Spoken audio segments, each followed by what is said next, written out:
প্রায় 3 মাস পর এক্সের প্রোফাইলে ঢুকলাম, দেখলাম রিলেশনশিপ স্ট্যাটাস দিছে, কিন্তু কার সাথে সেটা মেনশন করে নাই। দিলাম হাহা রিয়াক্ট। তারপর ফেসবুক থেকে বেরিয়ে এসে ছোট্ট করে একটা ঘুম দিলাম। ঘুম থেকে উঠে ফোনটা হাতে নিয়ে মেসেঞ্জারে গিয়ে দেখি উপরে লেখা আছে নিউ মেসেজ রিকোয়েস্ট। আইডিটার নাম জান্নাতুল ফেরদৌস। চিনতে আর বাকি রইল না, এটা আমার এক্সের আইডি। অবাক হলাম তার SMS গুলা দেখে। আপনারা শুনলে বুঝতে পারবেন। কুত্তা, শোয়ার, বানর, লুচ্চা, লম্পট, কুলাঙ্গার, হারামজাদা, হারামি, হনুমান, হাদারাম, গাঁজাখোর, মদখোর, সিগারেটখোর, পানখোর, পানিখোর, বিড়িখোর, ভাতখোর, নুডলসখোর, যা যা বলা যায় সব বলছে। ওই কুত্তা, তুই আমার স্ট্যাটাসে হাহা দিলি কেন রে? কুত্তার ল্যাজ কি কখনোই সোজা হয় না? আর তুই এতদিন কই ছিলি রে কুত্তা? তোরা একবার পাই, তোর হাত পা ভেঙে দিব আমার পোস্টে হাহা দেয়া না। বাপরে বাপ, এ কি ডেঞ্জারাস মাইয়া রে বাবা! একটা হাহাতেই এত কিছু। ভাগ্য ভালো যে এর সাথে আমার ব্রেকআপ হয়ে গেছে, নইলে অবস্থা কেরোসিন বানিয়ে দিত। আর তুই আমারে পাইলে তবেই না হাত পা ভাঙবি, না পাইলে কেমনে? বোকা মেয়ে কোথাকার। আমি SMS দিলাম, কে আপনি? আর এগুলো কি সব আবল তাবল কথা বলছেন? সঙ্গে সঙ্গেই রিপ্লাই, কুত্তা, আমারে তুমি এখন চিনতে পারতেছো না তাই না? 2 বছর প্রেম করে এখন বলতেছো আমি কে? Sorry, wrong number. Wrong number মানে? আমি কি তোর সাথে ফোনে কথা বলতেছি নাকি রে বানর? ওই সেরি, এত কথা বলিস কেন? যা তুই, ব্লক।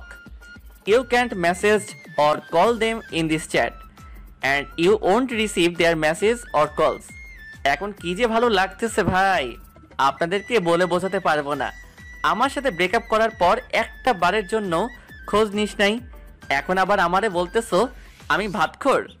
জীবনে তো কিছু খাওয়াস নাই আমারে, আমারটাই সারা জীবন খেয়ে গেলি, নাকি 2টা বছর খেয়ে গেলি, আর এখন আমাকেই খোটা দিচ্ছিস আমি ভাতখোর? কথাগুলো ভাবতে ভাবতেই ফোনটা বেজে উঠলো। নাম্বারটা অচেনা, ধরলাম। তারপর ওপাশ থেকে, ওই কুত্তা, তুই আমার ব্লক মারলি কেন? সোয়াল, তাড়াতাড়ি ব্লকটা ওঠা বললাম, কথা আছে তোর সাথে। টুট টুট টুট দিলাম ফোন কেটে, আর নাম্বারটা ব্ল্যাক লিস্টে। ওহ কি মজা রে মজা! টানা 2টা বছর জ্বালাইছিস। 3 মাস যাবত তো ভালোই ছিলাম, কি জন্যে যে হাহা দিতে গেলাম, ধুর ভালো লাগে না। টানা 2 বছর জ্বলছি, আর জ্বলতে চাই না। আবারও ফোন আসলো, ধরলাম। প্লিজ ফোনটা কেটো না, তোমার সাথে আমার কথা। টুট টুট টুট আবারও কেটে দিলাম, তোর সাথে। তারপর, প্লিজ ফোনটা কাটবে না, তোমার সাথে আমার কথা আছে। কাটবো? তুই কি করবি? তোর সাথে আমার কোনো কথা নাই। ওই, তুই আমারে তুই করে বললি? হ্যাঁ বললাম, তুই কি করবি? কুত্তা, তোর সাহস তো কম না, আমারে তুই করে বলিস? তুই জানিস আমি কে? আইসে, তুই কে আমি জানি না? তোর কোথায় কি আছে আমি সব জানি, আর তুই কে আমি তা জানি না। কি বললি তুই কুত্তা? কি বলবো আবার? তোরে আমি জানি, তুই কে তাই বললাম। কুত্তা, তার আগে তুই কি বললি? আমার কোথায় কি আছে তুই সব জানিস? আরে ওটা তো কথার কথা বললাম, তোর কোথায় কি আছে আমি কিভাবে বলবো? তুই কি জীবনে তোর হাতটা পর্যন্ত ধরতে দিছিস নাকি কুত্তি? তুই আমারে কুত্তি বললি? তুই জানিস আমার আম্মু জীবনে আমায় কুত্তি বলে নাই? বানর, শোয়ার, কুত্তা! যা, তোর সাথে আবার ব্রেকআপ। জীবনে আমারে আর ফোন দিবি না, আমার পোস্টে আর হাহা দিবি না। তোর সাথে আবার রিলেশনে জড়াইতে চাইছিলাম, কিন্তু তোর ভাষার জন্য তা আর হলো না। হারামজাদার ভাষা কি? কুত্তা ফুট! টুট টুট টুট। কথায় আছে না, ভূতের মুখে রাম নাম। এর হয়েছে তাই, যে মাইয়া কুত্তা, বানর, শুয়োর, লুচ্চা ছাড়া কথাই বলে না, সে নাকি আমার সামান্য কুত্তি বলার জন্য ব্রেকআপ করলো। ভাবা যায় বিষয়টা। যাই হোক, পরিচয়টা দিয়ে নেই। আমি আজিজ, এবার অনার্স 2য় বর্ষের ছাত্র। আর যার সাথে এতক্ষণ কথা বলছিলাম ও হলো জান্নাত, আমার গার্লফ্রেন্ড। গার্লফ্রেন্ড বললে এখন ভুল হবে, বলতে হবে এক্স গার্লফ্রেন্ড। এবার ইন্টার ফাইনাল ইয়ারে। আপনাদের সাথে কথা বলতে বলতে ফোনটা আবার বেজে উঠল, মেজাজটা আবার খারাপ হয়ে গেল। জান্নাত মনে করে নাম্বারটা না দেখেই ধরে বলতে শুরু করলাম, ওই কুত্তি, আবার ফোন দিলি কেন? তোর কি লজ্জা নাই? খুব তো বললি, আর ফোন দিবি না, সেই তো ঘুরে ফিরে আবার আমার কাছে ফোন দিলি। বেলজ্জ, বেপর্দা, বেহায়া মহিলা কোথাকার। ওপাশ থেকে, কি আবল তাবল কথা বলিস বাবা? আমি তোর মা বলতেছি, তুই কি পাগল হইলি নাকি রে বাবা? ফোনের দিকে তাকিয়ে দেখি, এ মা, এই তো দেখি সত্যি আম্মুর নাম্বার। এখন কি বলবো আম্মুরে? আম্মু, সরি আম্মু, ভুল হয়ে গেছে। ভুল মানে? তুই আমার কুত্তি বেহায়া বেপর্দা বললি? আম্মু, আমি সত্যি তোমারে বলতে চাই নাই। তো কারে বলতে চাইছিলি? দাঁড়াও, তোমারে সব বুঝিয়ে বলতেছি। দাঁড়াইতে পারবো না, তুই বল। ওকে, তাহলে শোনো, সব বুঝিয়ে বললাম। ও ঠিক আছে, বেশি চিন্তা করিস নে, সব ঠিক হয়ে যাবে। তা কি জন্য ফোন দিয়েছিলে সেটা বলো। একটা খুশির খবর আছে বাবা, তুই বাড়িতে চলে আয়, তোর ভাইয়ের জন্য মেয়ে দেখতে যাব, 2-1 দিনের মধ্যে চলে আয়। ওহ আম্মু, কি খবর দিলে গো? ভাইয়ার বিয়ে? আমি কালকেই বিকালের দিকে চলে আসতেছি, খুশি হয়ে, কারণ ভাইয়ার বিয়ে হয়ে গেলেই আমার পথ পরিষ্কার। ওকে আয়, সাবধানে আসবে কিন্তু। ঠিক আছে আম্মু, বলেই ফোনটা কেটে দিলাম। কাল আগে ভার্সিটি গিয়ে ছুটি নিয়ে আসতে হবে, তারপর বিকালের দিকে সোজা বাড়িতে। কিন্তু জান্নাতের জন্য খুব খারাপ লাগতেছে। যদিও ব্রেকআপ করে থাকি, তবুও তো ভালোবাসি মেয়েটাকে। অভিমানের বশে শুধু ব্রেকআপ করা। ব্রেকআপ করলেও তাও তো মেয়েটাকে একবার করে দেখতে পারি, কিন্তু বাড়িতে গেলে তাও তো দেখা হবে না। জান্নাতের সাথে আমার পরিচয় আমার বন্ধুর বোনের মাধ্যমে। সেদিন ছিল নাবিলার জন্মদিন, আমিও যাই সেদিন বুলবুল আমার বন্ধুদের বাড়িতে। জান্নাতুলকে সেদিনই প্রথম দেখি, তারপর প্রপোজ, প্রেম, আর প্রেমের পর ব্রেকআপ। কি একটা জিনিস, তাই না? ওকে প্রপোজটা আমি করেছিলাম, আর ব্রেকআপটা করলো জান্নাত। পুরনো দিনের কথাগুলো ভাবতে ভাবতে কখন যে ঘুমিয়ে পড়েছি মনেই নেই। সকালে ঘুম ভাঙলো ফজরের আজানের আওয়াজ শুনে। নামাজ পড়ে এসে সব কিছু গুছিয়ে নিলাম, তারপর খাওয়া দাওয়া করে ভার্সিটিতে গেলাম। ভার্সিটিতে পৌঁছাতেই, এই আজিজ, এদিকে আসো। এর নাম রিয়া, খুবই গা ঘেঁষে একটা মেয়ে। আমাকে নাকি তার খুবই পছন্দ, কিন্তু আমাকে আর জান্নাতকে যখন একসাথে দেখে তখন নাকি তার গা জ্বলে যায়। হ্যাঁ বলো, তবে যা বলবে একটু তাড়াতাড়ি বলবে, আজকে আমার বেশি সময় নাই। তোমার কবেই বা সময় থাকে গো সোনা আমার কাছে একটু বসতে? তোমার কি এমন সমস্যা হয় বলো তো? এই, হাত ছাড়ো বলছি। হাত ধরলে কেন আবার? না, ছাড়বো না। জান্নাত যখন তোমার হাত ধরে তখন তো কিছু বলো না, আর আমি ধরলেই দোষ, তাই না? আর তোমাদের তো এখন ব্রেকআপ হয়ে গেছে, তা হাত ধরলে কোনো সমস্যা হবে না। কোনো মতে হাতটা ছাড়িয়ে, সেটাই তো গো সোনামণি, আমার গুলুগুলুটা। রিয়া সোনা, তুমি তো এখন আমার হাতটা ধরে থাকবে, কিন্তু ওই যে বললাম আমার আজ একটু কাজ আছে, কাজটা সেরে এসেই আমার হাতটা তোমাকে দিয়ে দিব। কেমন রিয়া সোনা? একবার ছুটিটা নিয়ে আসি, তারপর তুই আমায় কেমনে পাস তা দেখা যাবে। রিয়া যেন খুশিতে অবাক, আমি যে ওর সাথে এত ভালোভাবে কথা বলবো বিশ্বাসই করতে পারে নাই। তুমি আমাকে সোনা বলবে আজিজ? হ্যাঁ গো সোনা, আরো কত কি বলবো। আমি কাজটা সেরে আসি, তারপর না হয় সব হবে। ঠিক আছে, কিন্তু কোথায় যাবে? প্রিন্সিপালের রুমে। আচ্ছা, তুমি তাহলে যাও, আমি তোমার জন্য এখানেই অপেক্ষায় থাকি। আরে না না, তোমার অপেক্ষা করতে হবে না, তুমি বরং ক্লাসে যাও, আমি কাজটা সেরেই আসতেছি। ঠিক আছে, তাড়াতাড়ি আসবে কিন্তু, আমি ক্লাসে গেলাম। হ, তুই তাড়াতাড়ি যা, আর আমি আগে ছুটিটা নিয়ে আসি, তারপর তুই আমারে কেমনে পাস তা দেখা যাবে। ওখান থেকে প্রিন্সিপালের রুমে আসলাম, তারপর ছুটি নিয়ে দিলাম এক দৌড়ে হোস্টেলে, তারপর ব্যাগটা নিয়ে বাস স্টেশন। এদিকে রিয়া ভাবছে স্যারের রুমে আজিজ এতক্ষণ কি করে একবার দেখে আসতে হয়, যেই ভাবা সেই কাজ। কিন্তু এ কি, স্যারের রুমে তো আজিজ নাই, একবার স্যারকে জিজ্ঞেস করতে হয়। আসতে পারি স্যার? জি আসছিল। আর তোমরা লেখাপড়া করো কেন বলতে পারো? আসতে পারি স্যার, এই কথাটা কি ইংরেজিতে বলা যায় না? Sorry sir. ইটস ওকে, আর সরি বলতে হবে না। কি জন্য এসেছো তাই বলো। স্যার, আজিজ কি আপনার এখানে আসছিল? আসছিলেন, ছেলেটা খুবই ভালো। স্যার জানি, কিন্তু কি জন্য এসেছিল স্যার? ছুটি নেবার জন্য। এ হাই। এদিকে টিকিট কেটে বাসে উঠে বসে আছি, হেডফোন কানে নিয়ে বসে আছি বাসের মধ্যে। হঠাৎ চোখ গেল বাসের দরজার দিকে। একটা মেয়ে, মাশাল্লাহ দেখতে একদম দুধে আলতা। মেয়েটা দেখি আমার সিটের দিকেই এগিয়ে আসছে, আর আমি অপলক দৃষ্টিতে তার দিকে তাকিয়ে রয়েছি। আমার সামনে দাঁড়িয়ে মেয়েটি বলল, ভাইয়া, জানালার পাশের সিটটা আমার, যদি একটু এই পাশে আসতেন। ও হ্যাঁ সরি আপু, আসুন বসুন। আরে সরি বলছেন কেন? ঠিক আছে। ধন্যবাদ। আচ্ছা আপনি কোথায় যাবেন আপু? সিরাজগঞ্জ। আপনি? আরে আমিও তো সিরাজগঞ্জে যাচ্ছি। বাহ, ভালোই হলো, গল্প করতে করতে যাওয়া যাবে। তা আপনি সিরাজগঞ্জে কোথায় যাবেন? উল্লাপাড়া। আপনি?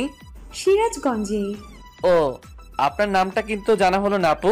আমি সামিরা, অনার্স দ্বিতীয় বর্ষের ছাত্রী। আপনি? আমিও অনার্স দ্বিতীয় বর্ষে। আমি আজিজ।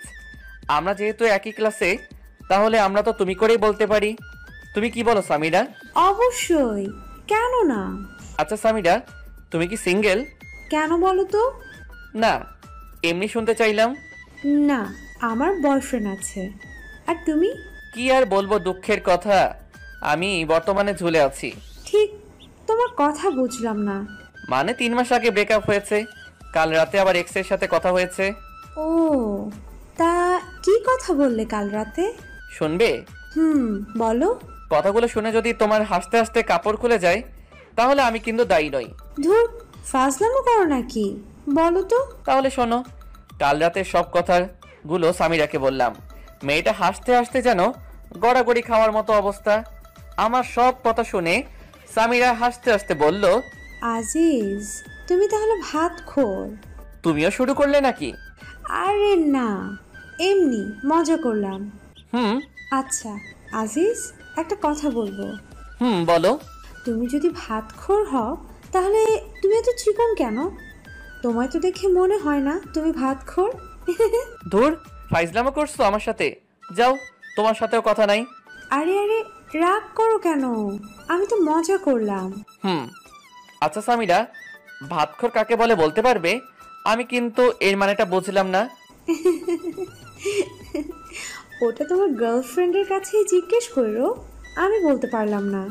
মেয়েটার সাথে কথা বলতে বলতে তার গন্তব্যস্থানে পৌঁছে গেলাম। বাসের মধ্যে দুজন যতটা সময় একসাথে ছিলাম, সারাক্ষণ সামিরার মুখে হাসি ছিল।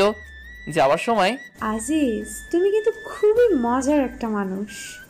যতক্ষণ তোমার সাথে ছিলাম খুবই এনজয় করলাম মুহূর্তটা। আর তোমার কথা শুনে যতটুকু বুঝলাম, জান্নাত তোমাকে খুবই ভালোবাসে, আর অভিমানের বশে শুধু তোমার সাথে এমন ব্যবহার করেছে। আমি জানি। আমি কিন্তু তোমার গার্লফ্রেন্ডকে চিনি। কি বলো? কিভাবে? সময় হলে জানতে পারবে। আল্লাহ হাফেজ, ভালো থেকো।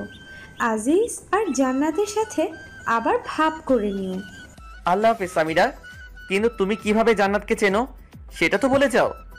যা, মেয়েটা চলে গেল। দূর, ভালো লাগে না। আবার একটা রহস্যের মধ্যে রয়ে গেলাম। আবার ওর নামটা ছাড়া কিছুই জানা হলো না, এমনকি ফোন নাম্বারটাও নেওয়া হলো না। কথাগুলো ভাবতে ভাবতে আমার গন্তব্যস্থানে পৌঁছে গেলাম, আমার শহর উল্লাপাড়াতে। বাস থেকে নেমে একটা সিএনজি নিয়ে সোজা বাড়িতে। দরজার সামনে এসে কলিং বেল বাজাতেই আম্মু এসে দরজা খুলে দিলেন। কি রে, এত তাড়াতাড়ি এসে গেলি? কই আসলাম এতদিন পর, একটু আদর যত্ন করবে তা না, বলছো এত তাড়াতাড়ি চলে আসলাম। আর এখন কত বাজে সেদিকে খেয়াল আছে তোমার আম্মু? বিকাল 5:30 বাজে। আচ্ছা বাবা, আমার ভুল হয়ে গেছে, মাফ কর আমাকে। এখন যা, ফ্রেশ হয়ে এসে খাবি কিছু। ভাইয়া কোথায়? তোর ভাইয়া তার রুমেই আছে। ওকে আম্মা যান, আমি গেলাম বলেই সোজা আমার রুমে চলে গেলাম। তারপর ফ্রেশ হয়ে খাওয়া দাওয়া করে ভাইয়ার রুমে গেলাম। গিয়ে, কি করছিস ভাইয়া? আরে আজিজ, তুই কখন আসলি? আয় এদিকে, আয়, বস এখানে। ভাইয়া শুনলাম কাল নাকি তোর জন্য মেয়ে দেখতে যাবে। হ্যাঁ, সেই জন্যই তো তোকে নিয়ে আসলাম। কিন্তু তুই নাকি একটা মেয়ের সাথে রিলেশন করিস, তাহলে তার কি হবে? আরে বোকা, তোর আবার কি হবে? ওর সাথেই তো বিয়েটা ঠিক হলো, আমার পছন্দের মানুষের সাথে। ভাইয়া, তোর সাথে তো তোর ভালোবাসার মানুষটার বিয়ে হচ্ছে, কিন্তু আমার যে কি হবে আল্লাহ ভালো জানে। কিরে, এত কি ভাবিস? কই কিছু না তো। তা তোর জান্নাতুলের কি খবর? এখন কি তোর ঝাড়ির উপর রাখে নাকি? ধুর, তুই যে কি বলিস না ভাইয়া। মেয়েটা কিন্তু খুব ভালো। তোরে কইছে মেয়েটা ভালো, তুই কি ওরে দেখছিস নাকি? দেখি নাই, তবে কথা তো বলিসি। তুই থাক তোর কথা নিয়ে, আমি গেলাম, এখন ঘুমাবো। আবার ডাকতে যাস না জানো। কাল কখন যাবি? ভাবি কি দেখতে, তাই বল। সকাল 10টার দিকে। Okay bye. বলেই আমার রুমে চলে আসলাম। সারা দিন অনেক ধকল গেছে, এখন একটু ঘুমাই। হঠাৎ করে ঘুমটা ভেঙে গেল। টেবিলের দিকে তাকিয়ে দেখি জান্নাত সাজগোজ করতেছে। আমি তো দেখেই অবাক। ঠোঁটে হালকা লিপস্টিক, চুলগুলো খোপা করা, পরনে একটা কালো শাড়ি। আমি দেখে যেন মুগ্ধ হয়ে ওর দিকে তাকিয়ে আছি। আমার তাকিয়ে থাকা দেখে জান্নাত বলল, কি দেখো অমন করে? তোমাকে তোমাকে একদম পরীর মতো লাগছে। যা দুষ্টু, ওইভাবে কেউ বলে? আমার বুঝি লজ্জা করে না? আমার কাছে আবার কিসের লজ্জা শোনা? আসো, কাছে আসো, আজ তোমার সব লিপস্টিক খাবো। বলেই হাত ধরে একটানে বুকে নিয়ে আসলাম। হাই, এই কি করো? দেখো কি করি। বলেই জান্নাতের ঠোঁটে আমার ঠোঁট চোখ বুঝে ডুবিয়ে দিলাম। কিছুক্ষণ পর, এ কি জান্নাত, তোমার ঠোঁট বালু বালু লাগে কেন? কি হলো, কথা বলো না কেন? জান্নাত, তোমার লিপস্টিক পানি পানি লাগে কেন? চোখ খুলে তাকিয়ে দেখি জান্নাত নেই, আর আমার সামনে রয়েছে দেয়াল। আর ওটা লিপস্টিক না, আমার ঠোঁট কেটে রক্ত বের হচ্ছে। রক্ত দেখে দিলাম এক চিল্লানিতে পুরো বাড়ি আমার রুমের মধ্যে। কি রে, কি হয়েছে? এত জোরে চিল্লাস কেন? এ কি তোর ঠোঁট কাটলো কেমনে?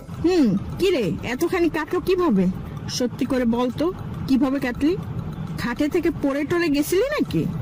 এখন এদের আমি কি বলবো? যদি বলি স্বপ্নের মধ্যে জান্নাতকে চুমু দিতে গিয়ে দেয়ালের সাথে ঠোঁট ঘষেছি, তাহলে তো মান ইজ্জত সব যাবে। আসলে ভাইয়া, আম্মু, আমি খাটে থেকে পড়ে গেছিলাম। তোমরা তো জানোই আমার ঘুমের মধ্যে এপাশ ওপাশ করার স্বভাব আছে। সাবধানে ঘুমাতে পারিস না? খুব বাসলাম, কি একটা কাণ্ড হয়ে গেল বলুন তো। এই জান্নাত কি ঠিক মতো ঘুমাইতেও দেবে না? স্বপ্নের মধ্যে কত সুন্দর একটা ব্যবহার করলো, কিন্তু সামনাসামনি ওরে বাবা, একদম পেটনি। জান্নাত সবার সাথে ভালো ব্যবহার করে, শুধু আমার বেলায় এমনটা করে কেন বুঝি না। হয়তো ভালোবাসার মানুষটার প্রতি একটু বেশি অধিকার খাটাতে চায়, তাই আমার সাথে এমন করে। কথাগুলো ভাবতে ভাবতে কখন যে ঘুমিয়ে গিয়েছি খেয়ালই নাই। ঘুম থেকে উঠে ফজরের নামাজটা পড়ে খাওয়া দাওয়া করে রেডি হয়ে ভাইয়ার জন্য মেয়ে দেখতে চলে আসলাম। তারপর যা দেখলাম, মোটেও তা দেখার জন্য প্রস্তুত ছিলাম না। কারণ তা হলো, ভাইয়ার জন্য মেয়ে দেখতে এসে বসে আছি প্রায় 1 ঘন্টা হলো, কিন্তু মেয়েকে আনার কোনো নামই নাই। মেয়ে আসুক আর না আসুক তাতে আমার কি। সামনে বিভিন্ন রকমের খাবার রাখা আছে, তা আমি মনের আনন্দে খেয়ে যাচ্ছি, কিন্তু ভাইয়া কিছুই খাচ্ছেন না। ভাইয়ার মুখ দেখার মতো অবস্থা হয়ে আছে, একদম ধুতুম পেঁচা। তাই ভাইয়াকে বললাম, কি রে ভাইয়া, কিছু খাবি না নাকি? দূর, আমি আছি আমার টেনশনে, আর তুই আসিস খাওয়া নিয়ে। বুঝি না মেয়েদের এত কি সাজগোজ করা লাগে। সেই কখন থেকে বসে আছি, আমাদের সময়ের দাম নাই নাকি? এত চাপ নিস কেন, আসবে তো নাকি? তোর তো দেখি তরিস হয়েছে না। এত পেশাল করছিস কেন? খা না ভাই, আমার পিছে আবার লাগলি কেন? আচ্ছা ঠিক আছে, আমি কথা বলবো না তোর সাথে। আমি খাই আর তুই অপেক্ষায় থাক ভাবিকে দেখার জন্য। আমি আর কোনো কথা না বলে খাওয়াতে মন দিলাম। নিচের দিকে তাকিয়ে খাইতেছি। খাওয়ার মাঝখানে কেউ একজন বলে উঠল, আরে আজিজ, তুমি এখানে? তাকিয়ে দেখি সামিরা। তুমি এখানে কি করো? আরে সামিরা, তুমি? আমি তো আমার ভাইয়ার জন্য মেয়ে, মানে আমার ভাবিকে দেখতে এসেছি, কিন্তু তুমি এখানে কি করো? আরে আমি তো দুলালের। দুলালি আমার হবু ভাবির নাম। আমি এখানে থাকবো না তো কে থাকবে? কিরে, তোরা একে অন্যকে চিনিস নাকি? তুমি কিন্তু বললে না কিভাবে জান্নাতকে তুমি চেনো। তোমায় তো বললামই, সময় হলে ঠিক জানতে পারবে। তাহলে তুমি বলবে না, তাই তো? আরে পাগল, রাগ করো কেন? তোমার ভাবি কি বিষয়টা জানে যে তুমিও প্রেম করো? ধুর, ভাবি জানবে কিভাবে যে আমি প্রেম করি? ভাবিকে তো আমি আজকেই প্রথম দেখলাম। তার মানে তুমি এর আগে তোমার ভাবিকে কখনো দেখো নাই? দেখেছি, তবে ভাইয়ার ফোনে, সামনাসামনি আজই প্রথম। ও বেশ ভালো। তবে আমার মনে হয় বেচাটির চাপটা একটু বেড়েই যাবে, কারণ এখন তার বিয়ে হবে, আবার কিছুদিনের মধ্যে তোমারও বিয়ে হবে, আর তোমার বিয়ের কাজ মেয়েটাকেই একা হাতে সামলাতে হবে, তাই না? ধুর সামিরা, তুমি যে কি বলো না। লজ্জা পেলে বুঝি? আরে না না, লজ্জা পাবো কেন? আমাদের কথার মাঝেই ভাইয়ার ডাক পড়লো। কিরে, আসবি নাকি না এখানেই থেকে যাবি? না, আসি, দাঁড়াও। আচ্ছা সামিরা, তাহলে আমি আসি, আবার বিয়ের দিন কথা হবে। আল্লাহ হাফেজ। সাবধানে যাবে। আল্লাহ হাফেজ। সামিরার কাছ থেকে আসার পর, আচ্ছা ভাই, বলতো মেয়ে তোর জন্য দেখতে এসেছি নাকি আমার জন্য দেখতে এসেছি? হঠাৎ এমন কথা কেন বলছিস ভাইয়া? ঠিক বুঝতে পারলাম না। না, তোর যা ভাবসাব দেখছি তাই মনে হলো আর কি। তা মেয়েটা কি তোর পছন্দ হয়েছে নাকি? দূর ভাইয়া, তুই না একটু বেশি বুঝিস, বুঝলি? সামিরা আমার ফ্রেন্ড, আর ওর বয়ফ্রেন্ড আছে। ও কথা বলতে বলতে বাড়িতে চলে আসলাম। বুলবুলকে একবার ফোন দিতে হবে দাওয়াত দেবার জন্য, আর নাবিলার সাথেও কথা বলতে হবে। ফোন দেবার পর, হে ভাই বল, আর কেমন আছিস? আলহামদুলিল্লাহ ভালো আছি রে দোস্ত, তুই কেমন আছিস? আলহামদুলিল্লাহ ভালোই। শোন, আগামী 10 থেকে 11 তারিখ তো ভাইয়ার বিয়ে ঠিক হয়ে গেল। তুই আর নাবিলা আসবি, কিন্তু তোরা বরং 7-8 তারিখে চলে আয়, অনেক কাজও করতে হবে। দোষ, সে না হয় বুঝলাম, কিন্তু নাবিলা তো মনে হয় যাইতে পারবে না, কারণ 9 তারিখ থেকে ওর পরীক্ষা শুরু হবে। ও, তার মানে তো জান্নাত আসতে পারবে না। আচ্ছা দোস্ত, তাহলে তুই চলে আয়, এখন রাখি। দেখতে দেখতে ভাইয়ার বিয়ের দিন চলে আসলো। বাড়ি ভর্তি মানুষ, সবাই যার যার মতো আনন্দ করছে। আমিও বন্ধুদের সাথে আনন্দ করছি, কিন্তু আনন্দের মাঝেও কিছু একটা যেন ফাঁকা ফাঁকা মনে হচ্ছে। আর সেই কিছু একটা হলো জান্নাত। হঠাৎ আমার সামনে সামিরা এসে হাজির, কিন্তু সে একা না, একটা ছেলের হাত ধরে আছে। আমাকে দেখেই ও বলল, হাই আজিজ, কেমন আছো? ভালো, তুমি? আমিও ভালো। আজিজ, এ হচ্ছে আমার বয়ফ্রেন্ড তৌসিফ, তৌসিফ আহমেদ শান্ত। আর তৌসিফ, ও হলো আজিজ। তোমাকে তো বলেছি সব ওর বিষয়ে। হ্যালো ভাইয়া, কেমন আছেন? ভালো আছি ভাই, কিন্তু আমার মনে হয় তুমি ভালো নেই, তাই না?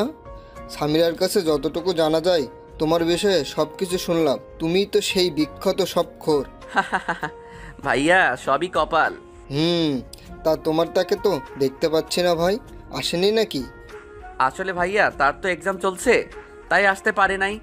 এভাবে সামিরা ও তার বয়ফ্রেন্ডের সাথে বলে বিয়ের আসরে চলে আসলাম। বিয়ের সব কাজ সম্পন্ন করে ভাবিকে নিয়ে আমাদের বাড়িতে চলে আসলাম। 7 দিন পর খাবার টেবিলে। আজিজ, একটা কথা ছিল। হ্যাঁ ভাবি, বলো। ভাই, তোমার একটা কাজ করতে হবে। আরে ভাবি, এভাবে বলছো কেন? বলো, তোমার জন্য তোমার ভাইটা কি কাজ করতে পারে? আসলে ভাই, তোমার বোনটা আজকে আসবে আমাদের এখানে, তোমার তাই একটু স্টেশনে যেতে হবে। ঠিক আছে ভাবি, তোমার চিন্তা করতে হবে না, আমি গিয়ে নিয়ে আসবো। কিন্তু ভাবি, তোমার বোনকে তো সেদিন বিয়েতে দেখলাম না। ওর তো এক্সাম চলছিল, তাই বাড়িতে আসতে পারে নাই। এখন সোজা আমাদের এখানে আসবে। ও, তা ভাবি, তোমার বোনের নামটা কি? জেসমিন। ঠিক আছে। ভাবির সাথে কথা বলে রুমে এসে ঘুমিয়ে বিকালের দিকে স্টেশনে গেলাম। অনেকক্ষণ হলো দাঁড়িয়ে আছি, শালার ট্রেন আসার নামই নাই। তাই স্টেশনের একটা বেঞ্চে বসে পড়লাম। কিছুক্ষণ পর একটা ট্রেন থামলো, আর ট্রেন থেকে নেমে দেখলাম একটা মেয়ে আমার দিকেই আসছে। মেয়েটাকে দেখে মনে হচ্ছে খুবই পর্দাশীল একটা নারী। পরনে একটা কালো বোরকা, হাতে হাত মোজা, পায়ে পা মোজা, মাথাটা বোরকার কালো কাপড় মানে হিজাব দিয়ে ঢাকা। আমার সামনে এসে মেয়েটা, আপনি কি আজিজ? কিন্তু আপনাকে তো ঠিক চিনলাম না। আমি জেসমিন, আর আপনি আমার বেয়াই, তাই না? বেআইন, আমি আপনার বেআই। কিন্তু বেআইন সাহেব, আপনি আমায় চিনলেন কেমন করে? আপনি তো আমায় আগে কখনো দেখেন নাই। আসলে আপু কাল আপনার একটা ফটো দিয়েছিল, তাই চিনলাম আর কি। কিন্তু বেআইন, আপনার কণ্ঠটা কেমন যেন চেনা চেনা লাগে। কি কি বললেন? আমার কণ্ঠ চেনা চেনা লাগে? আরে বেআইন, এমনি মজা করলাম। আপনি 10টা না 5টা না, একটা মাত্র বেআইন, তাই মজা করলাম। মাইন্ড করলেন নাকি? না না, মাইন্ড করব কেন? আমি কি এখানেই দাঁড়িয়ে থাকবো, নাকি আমাকে আপনাদের বাড়িতে নিয়ে যাবেন বেআই মশাই? ও হ্যাঁ, চলুন চলুন। চলুন। তারপর বেআইনকে নিয়ে বাড়িতে চলে আসলাম, আর ভাবিকে বললাম, ভাবি, এই নাও তোমার আমানত, সশরীরে নিয়ে এসেছি। ভাই, ধন্যবাদ। স্বাগত। শোনো, আমি এখন আবার ঘুমাবো, রাতে কিছু খাবো না, আবার ডাকতে যেও না যেন। সকালে বুকের উপর কিছু একটা ভারী ভারী অনুভব করলাম। মনে হচ্ছে কেউ একজন আমার বুকের উপর মাথা রেখে শুয়ে আছে। চোখ খুলে তাকিয়ে দেখি, এ কি? এ তো জান্নাত। জান্নাত কিভাবে আমার রুমে আসলো, আর আমার বুকে মাথা রেখে শুয়ে আছে কেন? নাকি আমি আবার সেদিনের মতো স্বপ্ন দেখছি? হয়তো স্বপ্নই হবে, সেদিন স্বপ্নে জান্নাত মনে করে দেয়ালের সাথে কি একটা কাণ্ড হয়ে গেল। ভাবতেই কেমন গা কেমনটা করে ওঠে। কিন্তু যদি এটা মানুষই না হয় তবে এত ভারী ভারী লাগে কেন? হাতে একটা চিমটি কেটে দেখলাম, না এটা তো স্বপ্ন না, সত্যি এটা জান্নাত। একবার ধাক্কা দিয়ে দেখি কে এটা। এই মেয়ে ওঠো। এই কি হয়েছে? ধাক্কাও কেন? তুমি এখানে কি করো? আর আমাদের বাড়িতে আসলে কেমন করে? জান্নাত চোখ খুলে তাকিয়ে দেখে সে আমার বুকের উপর শুয়ে আছে। অমনি লাফ দিয়ে ওঠে। আমি তো আসছি তোকে মারার জন্য। বুঝলাম, আমাকে মারতে এখানে আসছো, কিন্তু আমার বুকের উপর কি করো? আমি তো রুমে এসে দেখি তুই ঘুমিয়ে আছিস, তাই কিছু বলি নাই। কারণ আমি যাকে মারি সামনাসামনি মারি। আমি কি ভীতু নাকি? তাও বুঝলাম তুমি ভীতু না, কিন্তু আমাদের বাড়িতে আসলে কেমন করে তাই বলো। কাল তো তুই নিজেই আমাকে নিয়ে আসলি। কি বলো? আমি কখন তোমাকে নিয়ে আসলাম? কাল বিকালে। ধুর, ফাজলামো করিস নাকি আমার সাথে? কাল বিকালে কোথায় থেকে তোমাকে নিয়ে আসলাম? কেন স্টেশন থেকে? আরে কাল তো আমি আমার ভাবির বোনকে স্টেশন থেকে নিয়ে আসছি। তোমাকে কখন নিয়ে আসলাম? তোর ভাবির বোনই আমি। কিন্তু ভাবি যে বলল তার বোনের নাম জেসমিন। তো কি হয়েছে? তোমার নাম তো জান্নাত, জান্নাতুল ফেরদৌস। জেসমিন আমার ডাক নাম, ওই নামে শুধু আপুই ডাকে। তার মানে এক্স গার্লফ্রেন্ড এখন আমার বেআইন? ওই কুত্তা, তুই যে আমার এক্স ছিলি বা তোর সাথে যে আমার সম্পর্ক ছিল এটা যেন আমার আপু না জানতে পারে। শুধু আপু না, কেউ যেন জানতে না পারে। হয়, আমার তো আর খেয়ে দে কাজ নাই যে তোর মতো একটা পেতনি আমার গার্লফ্রেন্ড ছিল এটা সবাইকে বলে বেড়াবো। কুত্তা, তুই আমারে কি বললি? আমি পেতনি? ভুল কিছু তো বলি নাই। দাঁড়া কুত্তা, আজ তোর একদিন কি আমার একদিন। বলতেই জান্নাত কিছু একটা খুঁজতে লাগলো আর রুমের এক কোণ থেকে একটা ফুলঝাড়ু পেল। ওইটা হাতি নিয়ে আমার দিকে তেড়ে আসলো মারবার জন্য। যেই বাড়ি মারবে অমনি ভাবির ডাক পড়লো, জান্নাত, এই জান্নাতুল, কই গেলি? ভাবি, বেআই সাহেব আমার রুমে। জান্নাত অমনি ফুলঝাড়ুটা ফেলে দিল। কি রে, এখানে কি করছিস? ভাবি, বেআইনের সাথে একটু মজা করছিলাম, তাই না বেআইন? আপু, আমার বেআইটা না খুবই মজার। আচ্ছা বুঝলাম, এখন চল। ঘুম থেকে উঠে তো ফ্রেশও হোস নাই, আগে ফ্রেশ হয়ে খাওয়া দাওয়া করে নে, তারপর দুজনে গল্প করিস। এখন আর মহারাজ আপনিও ফ্রেশ হয়ে নিচে খেতে আসুন। বলেই ভাবি জান্নাতকে নিয়ে চলে গেল। আর জান্নাত ওদিকে মনে মনে বলছে, আমাকে পেতনি বলা তাই না? এখন যদি আপু না আসতো তবে শয়তানটার হাড়গোড় ভেঙে ফেলতাম। কিন্তু শয়তানটা কি বোঝে না যে এই পেতনিটা ওকে কতটা ভালোবাসে? আর এইদিকে আমি এখন কি যে একটা কাণ্ড হয়ে যেত। ভাবি যদি না আসতো তবে আর আমি আস্ত থাকতাম না। ধন্যবাদ ভাবি। কিন্তু ভাই, এক্স গার্লফ্রেন্ড যখন বেআইন হয় তখন যে এতটা ঝামেলা হয় তা জানা ছিল না। বলেই ফ্রেশ হতে চলে গেলাম। ফ্রেশ হয়ে বের হতেই ফোনটা বেজে উঠল। ফোনের স্ক্রিনের দিকে তাকিয়ে দেখি এ তো নাদিয়ার নাম্বার। নাদিয়া আমার স্কুল লাইফের ফ্রেন্ড, আর ও তো এখন চিটাগাঙে। রিসিভ করার পর, ওই কুত্তা, তুই নাকি এখন বাড়িতে? তো কি হয়েছে? তুই তো চিটাগাঙে এখন, তাই না? না, আমি বাড়িতে আসছি আজ 5 দিন হলো। আর কুত্তা, তুই বাড়িতে আমায় বলবি না? আমি একা একা বাড়িতে বসে বসে বোরিং হচ্ছে। তুই কি আমায় বলতে পারতি না যে তুই বাড়িতে আসছিস? আমি এত কিছু জানি না। বিকালে আমার সাথে দেখা কর তুই। আচ্ছা, তুই স্কুলে মাঠে চলে আয়, বিকালে আমিও আসছি। ওকে, এখন রাখি, বিকালে কথা হবে। বুঝি না মেয়েরা এত কথায় কথায় কুত্তা বলে কেন। নাদিয়ার সাথে কথা বলে খাবার টেবিলে চলে আসলাম। খাবার মধ্যে আম্মু বললেন, আজিজ, জি আম্মু। বিকালে জান্নাতকে নিয়ে একটু ঘুরিয়ে নিয়ে আসিস। মেয়েটা আসছে থেকে একা একা ঘরে বসে আছে। কিন্তু আম্মু আসতো। আমি কোনো কিন্তু শুনতে চাই না, যা বললাম তাই যেন হয়। ঠিক আছে, ওনাকে রেডি থাকতে বইল। কথাটা বলে জান্নাতের দিকে তাকালাম। দেখলাম মেয়েটা অনেক খুশি। বিকেলে বাইক নিয়ে বাইরে জান্নাতের জন্য অপেক্ষা করছি, কিন্তু মহারানীর আসার খবরই নাই। কিছুক্ষণ পর একটা সাদা পরী যেন নেমে আসলো আমার সামনে। এটা জান্নাত। সাজের আর বর্ণনা দিলাম না, কারণ আপনারাও প্রেমে পড়ে যেতে পারেন। জান্নাত দাঁড়িয়ে আছে দেখে আমি বললাম, কি হলো, উঠবেন না নাকি আমি একাই চলে যাব? না না, দাঁড়াও, আমিও যাব। তাহলে উঠুন। আচ্ছা আজিজ, দেখো আমায় কেমন দেখা যাচ্ছে? ভালো। জান্নাত হয়তো শুধু এইটুকু আশা করে নাই আমার থেকে।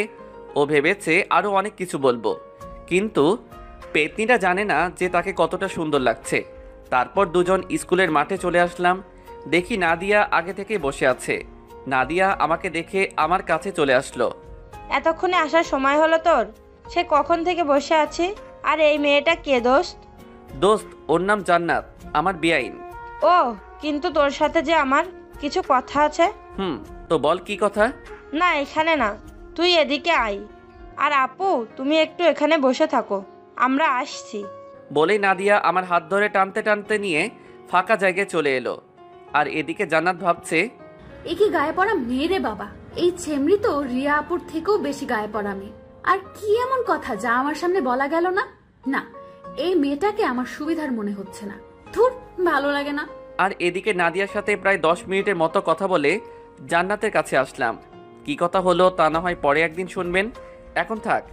এসে দেখি মেয়েটা আনমনে কি যেন ভাবছে। তারপর নাদিয়া চলে গেল আর আমি জান্নাতকে নিয়ে পুরা গ্রাম ঘুরলাম।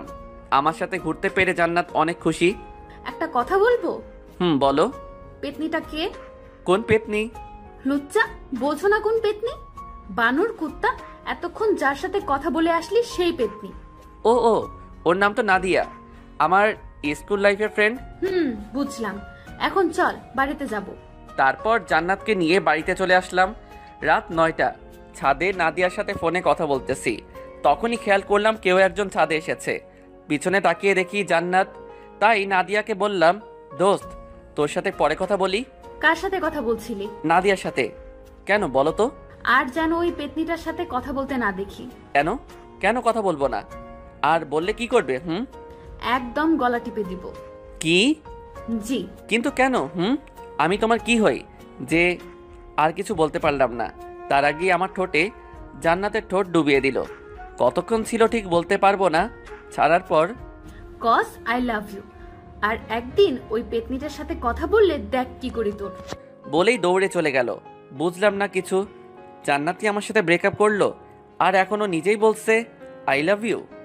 হুট করেই জান্নাত তার ঠোঁট দুটো আমার ঠোঁটের মধ্যে মিলিয়ে দিল।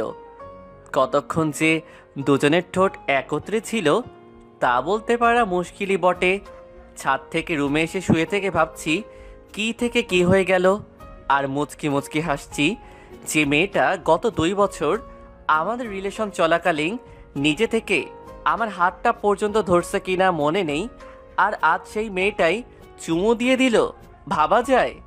অবশ্য আমার বিষয়টা খারাপ লাগে নাই, ভালোই তো লাগলো। কথাগুলো ভাবতে ভাবতে ভাবি এসে ডেকে গেলেন খাবার জন্য। আমিও ফ্রেশ হয়ে নিচে খেতে চলে এলাম। সবাই যার যার মতো বসে আছি খাবার জন্য। জান্নাতও আছে, আমার দিকে তাকিয়ে মুচকি মুচকি হাসছে। আমি সেই দিকে খেয়াল না দিয়ে খাওয়ার জন্য বসে পড়লাম। জান্নাত খাওয়ার থেকে আমার দিকেই বেশি আর চোখে তাকাচ্ছে। তাই আমি বললাম, কি বেআইন সাহেব, খাচ্ছেন না কেন? খান খান, লজ্জা পাবার কিছু নেই। নিজের বাড়ি মনে করে খেতে পারেন। কি ভাবি, আমি ঠিক বলছি না? জান্নাত আমার দিকে এবার রাগী চোখে তাকালো। ঠিকই তো বলছিস। কি রে জান্নাত, খাচ্ছিস না কেন? এই তো খাইতেছি তো আপু। আর বেআই মশাই লজ্জা পাবো কেন? এটা তো আমার নিজের বাড়িই মনে করি, আর এটা তো আমারও বাড়ি, তাই না? মনে মনে বললাম, আজ বেআইন ডাকছো, কাল যদি তোমায় বউ না ডাকাতে পারি তবে আমার নামও জান্নাত না, বলে রাখলাম। তোরা খাবার সময় কি শুরু করলি? আর ছোট আব্বাজান? আম্মু মাঝে মাঝে আমাকে ছোট আব্বাজান বলে ডাকে। জি আম্মু বলো। তোর খালাম্মা আজ ফোন দিয়েছিল, তোকে যাইতে বলছে। কিন্তু আম্মু, আমি এখন কিভাবে যাব? কেন বাবা, কেন যাইতে পারবা না? আমি তো তোমার ফোন টেপা আর ঘুরে বেড়ানো ছাড়া আর কোনো কাজ দেখি না, তাহলে কেন যাইতে পারবা না? উপায় নাই, এখন যেতেই হবে। ঠিক আছে, কবে যাইতে হবে? কাল সকাল সকাল বেরিয়ে পড়বি, আর 4-5 দিন থেকে তারপর বাড়িতে আসবি। তোর খালামণির কাছ থেকে আবার যেন শুনতে হয় না তুই বাড়ি আসার জন্য তার কাছে বায়না করছিস। ঠিক আছে, 4-5 দিন থেকে তারপর বাড়িতে আসবো। এবার খুশি? খুশি। জান্নাত মা, তুমি তাহলে সকাল সকাল রেডি হয়ে থাকো মা। মা, ঠিক আছে। বুঝলাম না আম্মু, জান্নাত রেডি থেকে কি করবে? আর ওই, আপনি আমার আম্মুরে মা ডাকছেন কেন? জান্নাত তো তোর সাথে যাবে। আমি মা বলে ডাকবো, তাতে আপনার কি? আমি মনে মনে বললাম, মা তো আজ না হয় কাল থেকে ডাকতেই হবে, আমি না হয় এখন থেকেই ডাকা শুরু করলাম। আমার বোকা বরটা বোঝেও না, আর একবার শুধু কাল তোমার সাথে বেরোতে পারি, তারপর দেখো তোমায় কেমন না যেন না চাই। আমি আর কি কমো, সবই তোমাদের ইচ্ছা। পরদিন সকাল 8টায় রেডি হয়ে বাইকে দাঁড়িয়ে আছি। কিছুক্ষণ পর জান্নাত আসলো, সাথে আম্মু আর ভাবি। তাদের কাছে থেকে বিদায় নিয়ে বাইকটা নিয়ে বেরিয়ে পড়লাম। গাড়ির আপন গতিতে গাড়ি চলছে, কিন্তু আমাদের কারোর মুখেই কোনো কথা নেই। নীরবতা ভেঙে জান্নাত বলল, কি হলো, কথা বলছো না কেন? কি বলবো? কেন, আমার সাথে বলার তোমার কোনো কথা নেই? আছে তো অনেক, কিন্তু কিছুই মনে পড়ছে না। ফাজলামো করো নাকি? দূর, ফাজলামো করতে যাব কেন? যা সত্যি তাই বললাম। ঠিক আছে, এখন বলো আমার কেমন লাগছে দেখতে। একদম পেতনির মতো, মজা করে বললাম। দেখতে তো মাশাআল্লাহ পরীর মতো সুন্দর। কি বললি কুত্তা? আউ, মারলে কেন? যা সত্যি তাই তো বললাম। আমার পেতনির মতো দেখতে, তাই না? গাড়ি থামা, গাড়ি থামা বলছি। কেন? যা বললাম তাই কর। ওকে। গাড়ি থামানোর পর, আজিজ, তুই বুঝতে পারছিস যে তুই এখন ফেসে গেছিস? মানে আমি ফেসে গিয়েছি মানেটা কি? মনে হচ্ছে এখন যদি আমি চেঁচামেচি করে লোক জড়ো করি আর তাদের বলি তুই আমাকে ভুলিয়ে ভালিয়ে এসব করার জন্য এখানে নিয়ে আসছিস, তাহলে তোর কি অবস্থা হবে ভাবতে পারছিস? কিন্তু আমি তো তোমায় ওইসব করার জন্য আনি নাই। সেটা তো আমি আর তুমি জানি সোনা, এরা তো জানে না। তাহলে আমি এখন পালাবো? পালাও, তবে বাড়িতে আম্মু আর আপুকে কি বলবে? তার মানে? তার মানে তুমি এখন মাইনকার চিপায়। না, হ্যাঁ। তুমি এখন কি করতে চাচ্ছ? বেশি কিছু না, শুধু আমি যা যা বলবো তোমায় তাই তাই করতে হবে। কি করতে হবে? আমরা যখন তোমার খালামণির বাসায় যাব, তখন তো তিনি জানতে চাইবেন আমি তোমার কি হই। তখন তুমি কি বলবে? আমি তোমার কি হই? কেন বলবো বেআইন? না, বেআইন না। তাহলে কি বলবো? তুমি আমার এক্স গার্লফ্রেন্ড এইটা বলবো? ধুর বোকা, এটা বলতে যাবে কেন? তাহলে কি বলবো সেটা তো বলো, এত পেঁচাও কেন? খালামণিকে বলবে আমি তোমার একমাত্র দুষ্টু মিষ্টি আদরের বউ। মানে কি? তুমি তো আমার বউ না। সেটাও শুধু তুমি আর আমি জানি, খালামণি তো জানে না। নেহি কাভি নেহি, আমি এটা বলতে পারবো না। বলতে পারবি না তাই না? লোকজন ডাকবো নাকি? না। তাহলে আমি এখন থেকে তোর কে? বউ। জোরে বল, শুনতে পাই নাই। বললাম তো বউ। এভাবে না, বল যে তুমি আমার একমাত্র বউ, নইলে ডাকবো নাকি? না না, বলছি। বল। তুমি আমার একমাত্র আদরের বউ। এই তো আমার সোনা বর, আমার জানুটা, আমার গুলুমুলু বাবুটা। এখন চলো, যাও যাক সোনা মোনা। চলো। গাড়ি চলছে তো চলছেই, আর আমি শুধু ভাবছি কি যে হতে চলেছে। আমার খালাম্মা তো একদম সহজ সরল একজন মানুষ। জান্নাতের মতলবটা আমি কিছুই বুঝতে পারলাম না। বাইকের আয়নাতে দেখতে পেলাম জান্নাত মুচকি মুচকি হাসছে, এ যেন তার বিজয়ের হাসি। সারা রাস্তা আর একটা কথা হয় নাই দুজনের। গাড়ি এসে থামলো খালামণিদের বাড়ির সামনে। তারপর কলিং বেল দেবার আগে জান্নাত, মনে আছে তো আমি এখন তোমার কে?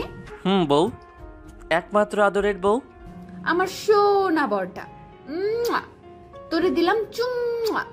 তারপর কলিং বেলটা দিলাম। কিছুক্ষণ পরে খালামণি এসে দরজাটা খুলে দিলেন, তারপর আমাকে জড়িয়ে ধরলেন। তারপর খালা জান্নাতের দিকে তাকিয়ে বললেন, কেমন আছিস তোরা?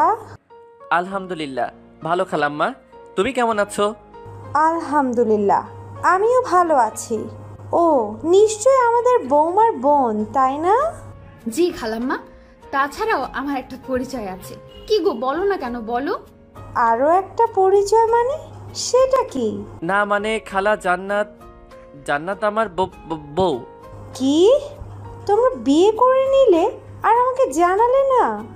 খালামণি, আমরা যে বিয়ে করেছি এটা কেউ জানে না, এমনকি আমাদের এখনো বাসরটাও হয় নাই। কত শখ ছিল আমার বরটার সাথে বাসর করব, তা এখনো হয়ে ওঠেনি। মাইয়াই বলে কি, এখানে আবার বাসর কই থেকে আসলো? কি করতে চাচ্ছে জান্নাত? আমি তো কিছুই বুঝতে পারছি না। প্রথমে বিয়ে না করেই আমার বউ হয়ে গেল, আর এখন বলছে বাসরের কথা। আল্লাহ রক্ষা করুন আমায়, কোথায় যে ফেসে যাচ্ছি নিজেও তো বুঝতে পারছি না। কি, তোরা যে বিয়ে করেছিস বাড়িতে কেউ জানে না? না গো খালামণি, কেউ জানে না। আজিজ বলল খালামণি নাকি অনেক ভালো, আর তোমার কাছে আসলে নাকি তুমি সব কিছু সমাধান করে দিবে। তাই তো তোমার কাছে আমরা চলে আসলাম। তোরা চিন্তা করিস না, আমি সব ঠিক করে দেব। আর আজিজ, তুই বিয়ে করবি আমাকে একবার বলতে পারতি, আমি কি না করতাম নাকি রে বাবা? তুই জানিস না তোর খালামণি তোকে কতটা ভালোবাসে। আমার কতটা ইচ্ছে ছিল তোর বিয়ের কাজ আমি নিজের হাতে করব, তা তুই করতে দিলি না। খালামণি, তুমি কি এখন আমাদের কথা শুনবে নাকি ভিতরে ঢুকতে দিবে? আর আলিফকে তো দেখছি না, ও কোথায়? আলিফ আমার খালাতো ভাইয়ের নাম। ও হে, ভিতরে আয়। আর তোর ভাই তো কলেজে গেছে, তোরা আলিফের রুমে গিয়ে বসে বিশ্রাম নে, আমি ততক্ষণে তোদের রুমটা গুছিয়ে নেই, কেমন? ঠিক আছে খালামণি, আর আলিফ আসলে আমার কাছে পাঠিয়ে দিও। বাবা, তোর ফোনটা দিয়ে যা, আলিফকে ফোন দিয়ে তাড়াতাড়ি আসতে বলি। খালামণিকে ফোনটা দিয়ে আলিফের রুমে দুজনে চলে আসলাম। তারপর আমি, ওই তোর মতলবটা কি বলো তো? তোমার ভাবসাব মোটেও সুবিধার মনে হচ্ছে না আমার কাছে। কেন জানো, তোমার কি মনে হচ্ছে? আর আমার বরটা কি রাগ করলো নাকি? আমি মোটেও তোমার বর নই। তো তুমি আমার কে? কেউ না। সত্যিই আমি তোমার কেউ না? কি হলো, চুপ করে গেলা কেন? বলো, সত্যি আমি তোমার কেউ না? বলেই জান্নাত আমার কাছে আসতে লাগলো। এই কি করছো? কাছে আসবে না, দূরে থাকো বলছি। কাছে আসবো? তুমি কি করবে? কি করবে? আমি কিন্তু চেঁচাবো। চিল্লাও চিল্লাও, যত পারো চিল্লাতে থাকো। এই না না, ধুর ছাই, কে শোনে কার কথা? জান্নাত আমার মাথার দুপাশে ধরে 4 ঠোঁট এক করে দিল। এখন বলো আমি তোমার কে? কাজটা কিন্তু তুমি ঠিক করলে না। ওই কুত্তা, তোরে আমি কি বলি আর তুই কি বলিস? ধুর, ভাল লাগে না, যাও তো ফ্রেশ হয়ে এসো আগে। যাইতেছি, তারপর কিন্তু বলতেই হবে আমি তোমার কে, নইলে এইবার তোমার ঠোঁট একদম ছিঁড়ে ফেলবো। বলেই জান্নাত চলে গেল। আর আমি ভাবছি কি করতে চাচ্ছে এই মেয়েটা। ভাবতে ভাবতে আলিফ চলে আসলো। আর কিরে ভাইয়া, আসবো? দরজার দিকে তাকিয়ে দেখি আলিফের হাতে কিছু শপিং ব্যাগ। আরে আলিফ, তুই আয় আয়, আর এটা তো তোরই রুম, তুই আসবি, আমাকে জিজ্ঞেস করছিস কেন? আমার রুম, কিন্তু ভাইয়া রুমে তো তুমি একা নেই, সাথে ভাবিও আছে, তাই না? আর ভাইয়া, এটা তুমি একেবারে ঠিক করলে না। কি ঠিক করলাম না রে ভাই? এই যে বিয়ে করলে না জানিয়ে। তোরে কিভাবে জানাবো রে ভাই? আমি নিজেই জানতাম না যে আমি বিয়ে করেছি, তুই কেমনে জানবি? কিরে ভাইয়া, কথা বলো না কেন? কি ভাবো? আগে জানাইনি তো কি হয়েছে, এখন তো জানলি, তাই না? নাও, এইগুলো নাও, আর তাড়াতাড়ি এগুলো পরে বাইরে আসো। কি এগুলো? তোমার জন্য পাঞ্জাবি আর ভাবির জন্য বেনারসি। কিন্তু এগুলা কেন? আম্মু বললো তোমাকে নাকি বর বেশে দেখবে, তাই তাড়াতাড়ি চেঞ্জ করে চলে আসো। আর এই নাও তোমার ফোন, আম্মু দিল। রেখে যা। কিছুক্ষণ পরে জান্নাত বাথরুম থেকে বেরিয়ে আসলো। তারপর, কার সাথে কথা বললে গো এতক্ষণ? আলিফ আসছিল এগুলো দেবার জন্য। কি এগুলো? খুলে দেখো। ওয়াও, খুব সুন্দর এগুলো। আমাদের জন্য? আমার খুব পছন্দ হয়েছে, কিন্তু এগুলো কিসের জন্য? সবকিছু খুলে বললাম কি জন্য। তারপর দুজন রেডি হয়ে বাহিরে আসলাম। বাহিরে বের হয়ে যা দেখলাম, একজন মুরব্বী লোক খাতা কলম নিয়ে বসে আছে। দেখে মনে হচ্ছে কাজী হবে হয়তো, কিন্তু কেন? আয়, তোরা এখানে বস। খালামণি, উনি কে? উনি তো কাজী সাহেব। তোদের আবার বিয়ে দেবার জন্য নিয়ে আসলাম আলিফকে দিয়ে। আমার অনেক দিনের শখ ছিল তোর বিয়ে আমি নিজে দাঁড়িয়ে থেকে দিব। আমি জান্নাতের দিকে তাকিয়ে দেখলাম মেয়েটা মনে হয় এই কথাটা শোনার জন্য মোটেও প্রস্তুত ছিল না। মুখটা একদম ফ্যাকাশে হয়ে গেছে, সাথে আমারও একই অবস্থা। কি বলো তুমি খালামণি? আমরা তো একবার বিয়ে করেছি, তাহলে আবার কেন? তোকে বললাম না, তোর বিয়ে আমি নিজে দাঁড়িয়ে থেকে দিতে চেয়েছি। আর তোর আবার বিয়ে করতে সমস্যাটা কোথায়? হ্যাঁ, অন্য কাউকে তো আর তোকে বিয়ে করতে বলছি না, তোর বউকেই তো বিয়ে করতে বলছি। বাবা, তুই আমার জন্য এইটুকু করতে পারবি না? জান্নাত, তুমি তো কিছু বলো এখন খালামণিকে। আমি আর কি বলবো বলো? খালামণি তো আর বেশি কিছু আবদার করে নাই, তাই না? খালামণি, আমরা রাজি। আলহামদুলিল্লাহ। কাজী সাহেব, আপনি বিয়ের কাজ শুরু করুন। আমি কিছুই বুঝতে পারছি না কি থেকে কি হয়ে যাচ্ছে। এখন খালামণিকেও সত্যটা বলতে পারবো না, কারণ সে খুব কষ্ট পাবে। কি করব এখন আমি? এই সব ভাবতে ভাবতে কখন যে কবুল বলে দিয়েছি। অবশেষে জান্নাত আর আমার বিয়েটা হয়ে গেল। রাত 10টা।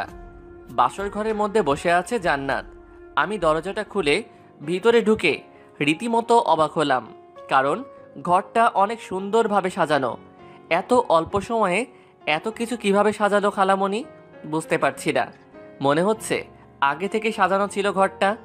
আরও অবাক হলাম জান্নাতের দিকে তাকিয়ে, কারণ যে মেয়ে সব সময় আমার পিছে পড়ে থাকে সেই মেয়েটা মাথায় ঘোমটা দিয়ে নিচের দিকে তাকিয়ে বসে আছে।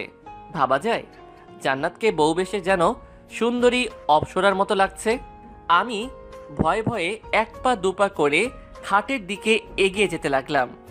খাটের কাছে যেতেই জান্নাত খাট থেকে উঠে দাঁড়িয়ে আমার কাছে এসে সালাম করতে লাগলো।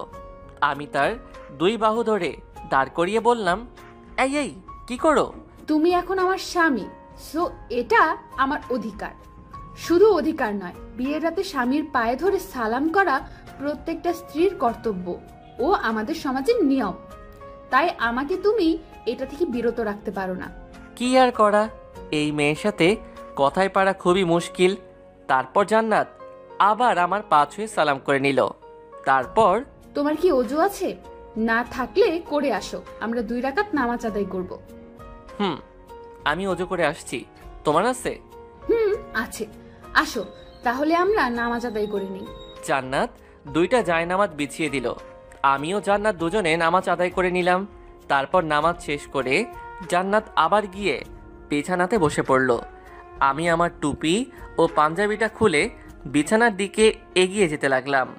বিছানার কাছে যেতেই জান্নাত একটা বালিশ হাতে নিয়ে আমার দিকে ঢিল মেরে দিয়ে বলল, একদম বিছানার দিকে আসবে না। কেন? কি হলো আবার মেয়েটার? কারণ তুমি ওই সোফায় গিয়ে ঘুমাবে আর আমি এই বিছানায়। বুঝলাম না, তুমি বিছানায় ঘুমাবে আর আমি সোফায় ঘুমাবো? কিন্তু কেন?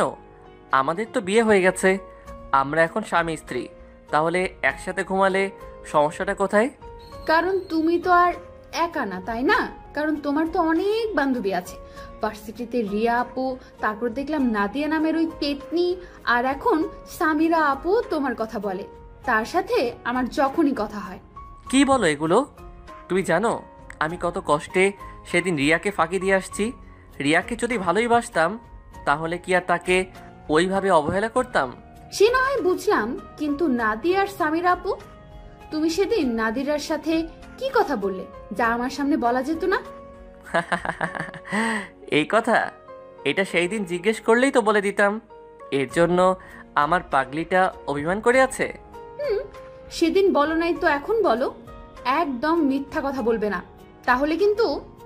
আচ্ছা শোনো তাহলে, নাদিয়া আমার স্কুল জীবনের বান্ধবী, আর তোমার বেস্ট ফ্রেন্ডের ভাইয়ের গার্লফ্রেন্ড। ঠিক বুঝলাম না, তোমার বেস্ট ফ্রেন্ড তো নাবিলা, আর নাবিলার ভাই তো বুলবুল ভাইয়া। তার মানে নাদিয়া আপু বুলবুল ভাইয়ের গার্লফ্রেন্ড। মাই ডিয়ার বউ, তোমার আর আমার মধ্যে যেমন মনোমালিন্য হয়েছিল ঠিক তেমনি ওদের মধ্যেও একই অবস্থা হয়েছিল। তাই আমি তাদের সব কিছু ঠিক করে দিলাম। আর তুমি তো জানোই তোমার সামিরা আপুর বয়ফ্রেন্ড আছে। তাহলে আর সামিরা আমার একজন ভালো ফ্রেন্ড, বুঝতে পারলেন বউ? বলেই বালিশটা হাতে নিয়ে সোফার দিকে যেতে লাগলাম আর বললাম, তাহলে আমি কি এখন সোফাতে ঘুমাবো? কেন? তুমি তো বললে আমি যেন বিছানাতে না যাই। আমি কখন তোমাকে বললাম? এইমাত্র বললে। ও, বুঝতে পারছি, তুমি তো আমায় ভালোই বাসো না, তাই তো সোফায় ঘুমাতে চাইছো না, তাই না? বুঝি তো, সব বুঝি। ও, এখানেও আমার দোষ হয়ে গেল, তাই না? নিজের কাঁধে কখনোই দোষ নিবা না। আমার বর থাকতে আমি কেন দোষ নিতে যাব? হয়েছে, আমার বরটার আর মন খারাপ করে থাকতে হবে না। আসো সোনামণি, তোমায় একটু আদর করে দেই। বলেই এক লাফে সোজা জান্নাতের কোলে মাথা রেখে শুয়ে পড়লাম। আর জান্নাত আমার মাথায় হাত বুলিয়ে দিতে লাগলো। আচ্ছা জান্নাত, ধরো যদি আমি সত্যি ওদের একজনের সঙ্গে প্রেম করতাম তাহলে কি করতে? তোমার মাথার সব চুলগুলো ন্যাড়া করে দিতাম, হাত পা ভেঙে দিতাম, আর নাকে ঘুষি মেরে নাক ফাটিয়ে দিতাম। ওরে বাবা, এত কিছু করতে? তখন তো আমায় কেমন বাজে দেখা যেত। তাতে আমার কি?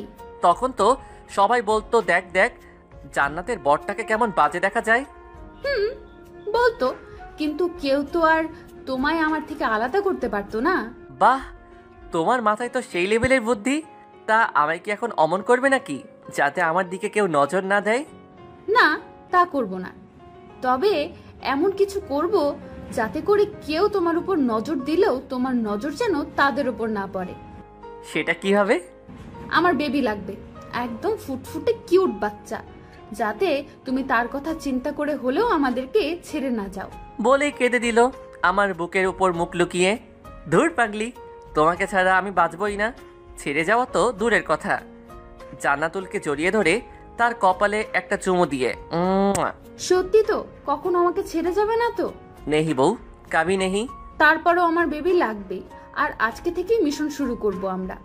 আজকে থেকেই? তাহলে দেরি কেন? চলো লেগে পড়ি, আমাদের মিশন স্টার্ট করি, কি বলো? যা দুষ্টু। ইস, আমার বউ তো দেখি লজ্জাও পায়। আসো আসো, আরো কাছে আসো বউ, আর লজ্জা পেতে হবে না। আসো, আমাদের মিশনটা স্টার্ট করা যাক।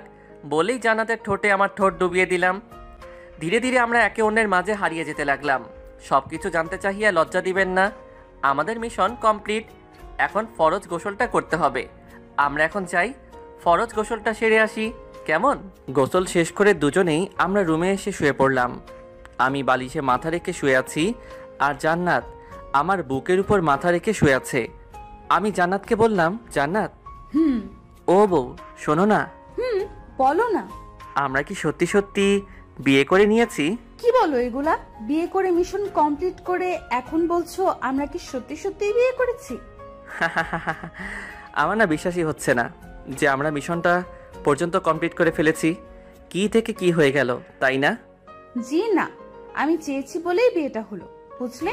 তার মানে তুমি এই সিচুয়েশনে না পড়লে বিয়েটা করতে না? করতাম কি করতাম না সেটা না হয় কাল সকালেই জানতে পারবে। এখন ভালো ছেলের মতো তোমার এই পেতনি বউটাকে শক্ত করে জড়িয়ে ধরে ঘুমাও তো, অনেক রাত হয়ে গেছে। বউ, তুমি শুধু আমার পেতনি বউ না, আমার দুষ্টু মিষ্টি আদরের বউ। হয়েছে হয়েছে, আর পাম মারতে হবে না, নাও এবার ঘুমাও। আমি আর কথা না বলে জান্নাতকে দু বাহুদয়ের মধ্যে আগলে নিয়ে তার কপালে একটা ভালোবাসার পরশ এঁকে দিলাম। জান্নাত আমার বুকের উপর মুখ লুকিয়ে ঘুমিয়ে পড়ল। এই মেয়েটা কিছুদিন আগেও কি ঝগড়াটাই না করলো আমার সাথে, আর এখন আমার বুকে মুখ লুকিয়ে আমাকে শক্ত করে জড়িয়ে ধরে ঘুমিয়ে আছে। এমনভাবে ধরে আছে যেন ছেড়ে দিলেই আমি হারিয়ে যাব।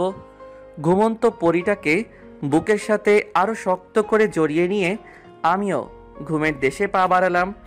সকালে নাকের মধ্যে কেমন যেন সুরসুরি অনুভব করলাম। সাথে সাথে হাঁচি দিয়ে চোখ খুলে তাকিয়ে দেখি জান্নাত আমার পাশে বসে হাসছে। অনেক রাগ হলেও তার হাসিতে যেন আমি আবারও তার প্রেমে পড়ে গেলাম।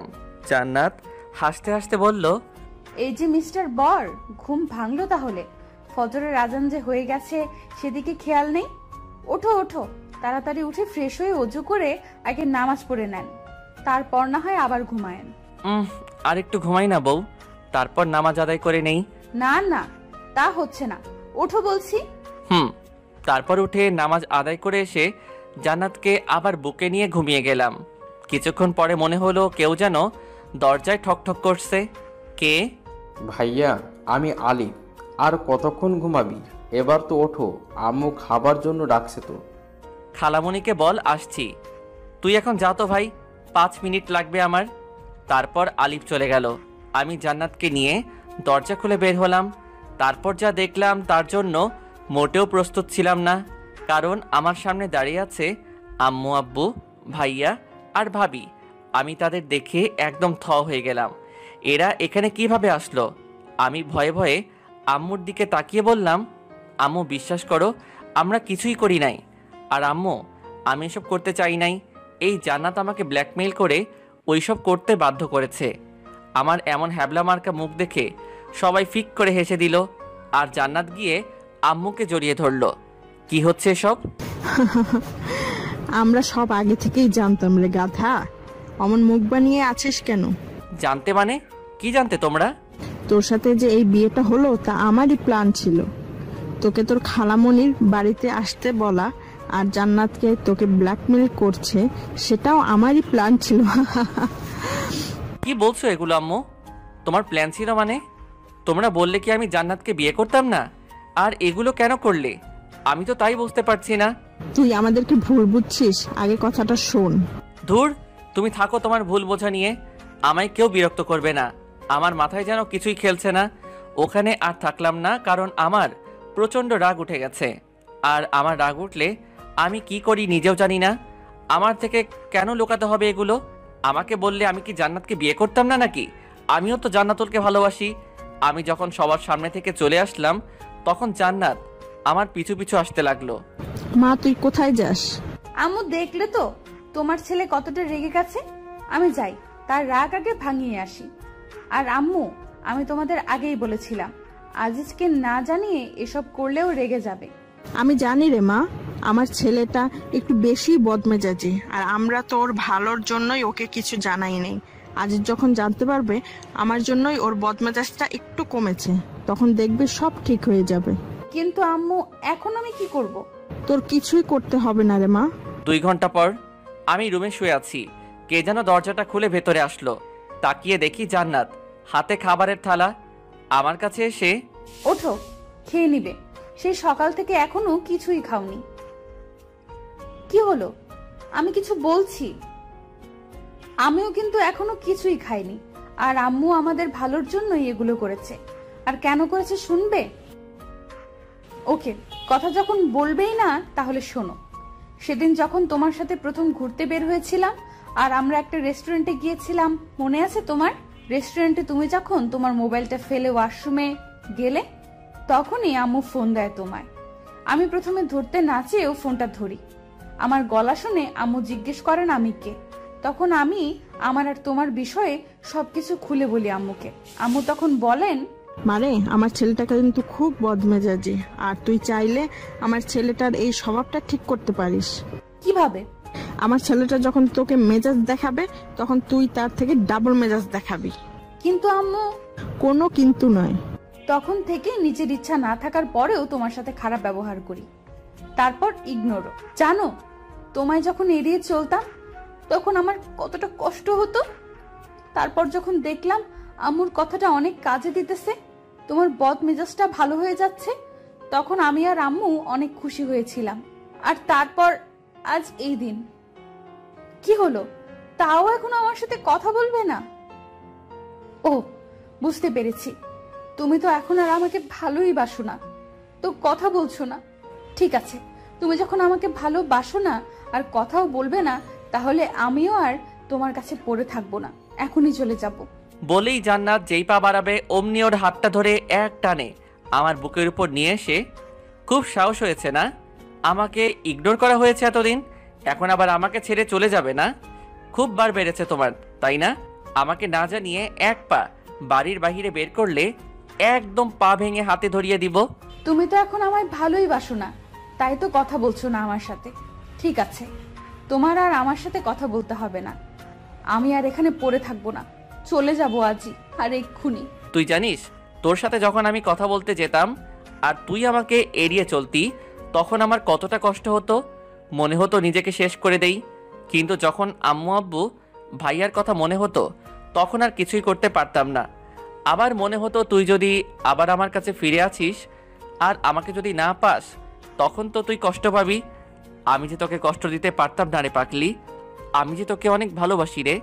কেমনে থাকতাম তোকে ছাড়া বল? কথাগুলো বলে জান্নাতের দিকে তাকিয়ে দেখি মেয়েটা আমার বুকের মধ্যে মুখ লুকিয়ে কান্না করছে। একটু বেশি বলে ফেললাম নাকি? তাই আবার মজা করে বললাম, তুমি আমাকে ছেড়ে চলে যাবে তাই না জান্নাত? ওকে যাও, তোমাকে ছাড়া তো 3টা মাস থেকেই আসি, আর বাকি জীবনটা না হয় তোমার স্মৃতি নিয়েই বেঁচে থাকবো। আর আমারও অভ্যাস হয়ে গেছে তোমাকে ছাড়া থাকতে থাকতে। যাও যাও, তুমি লাগবে না তোমাকে আমার।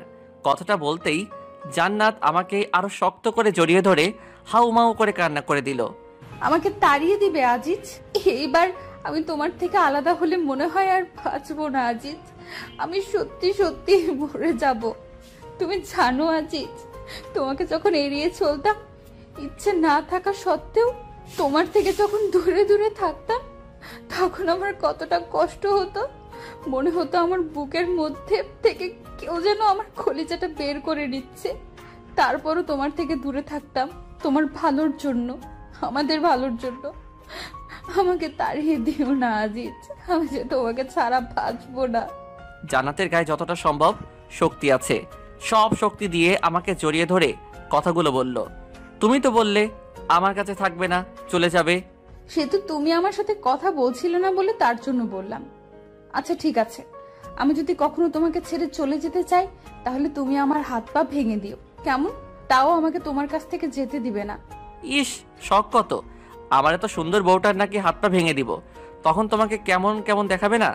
আর লোকে তখন আমাকে কি বলবে?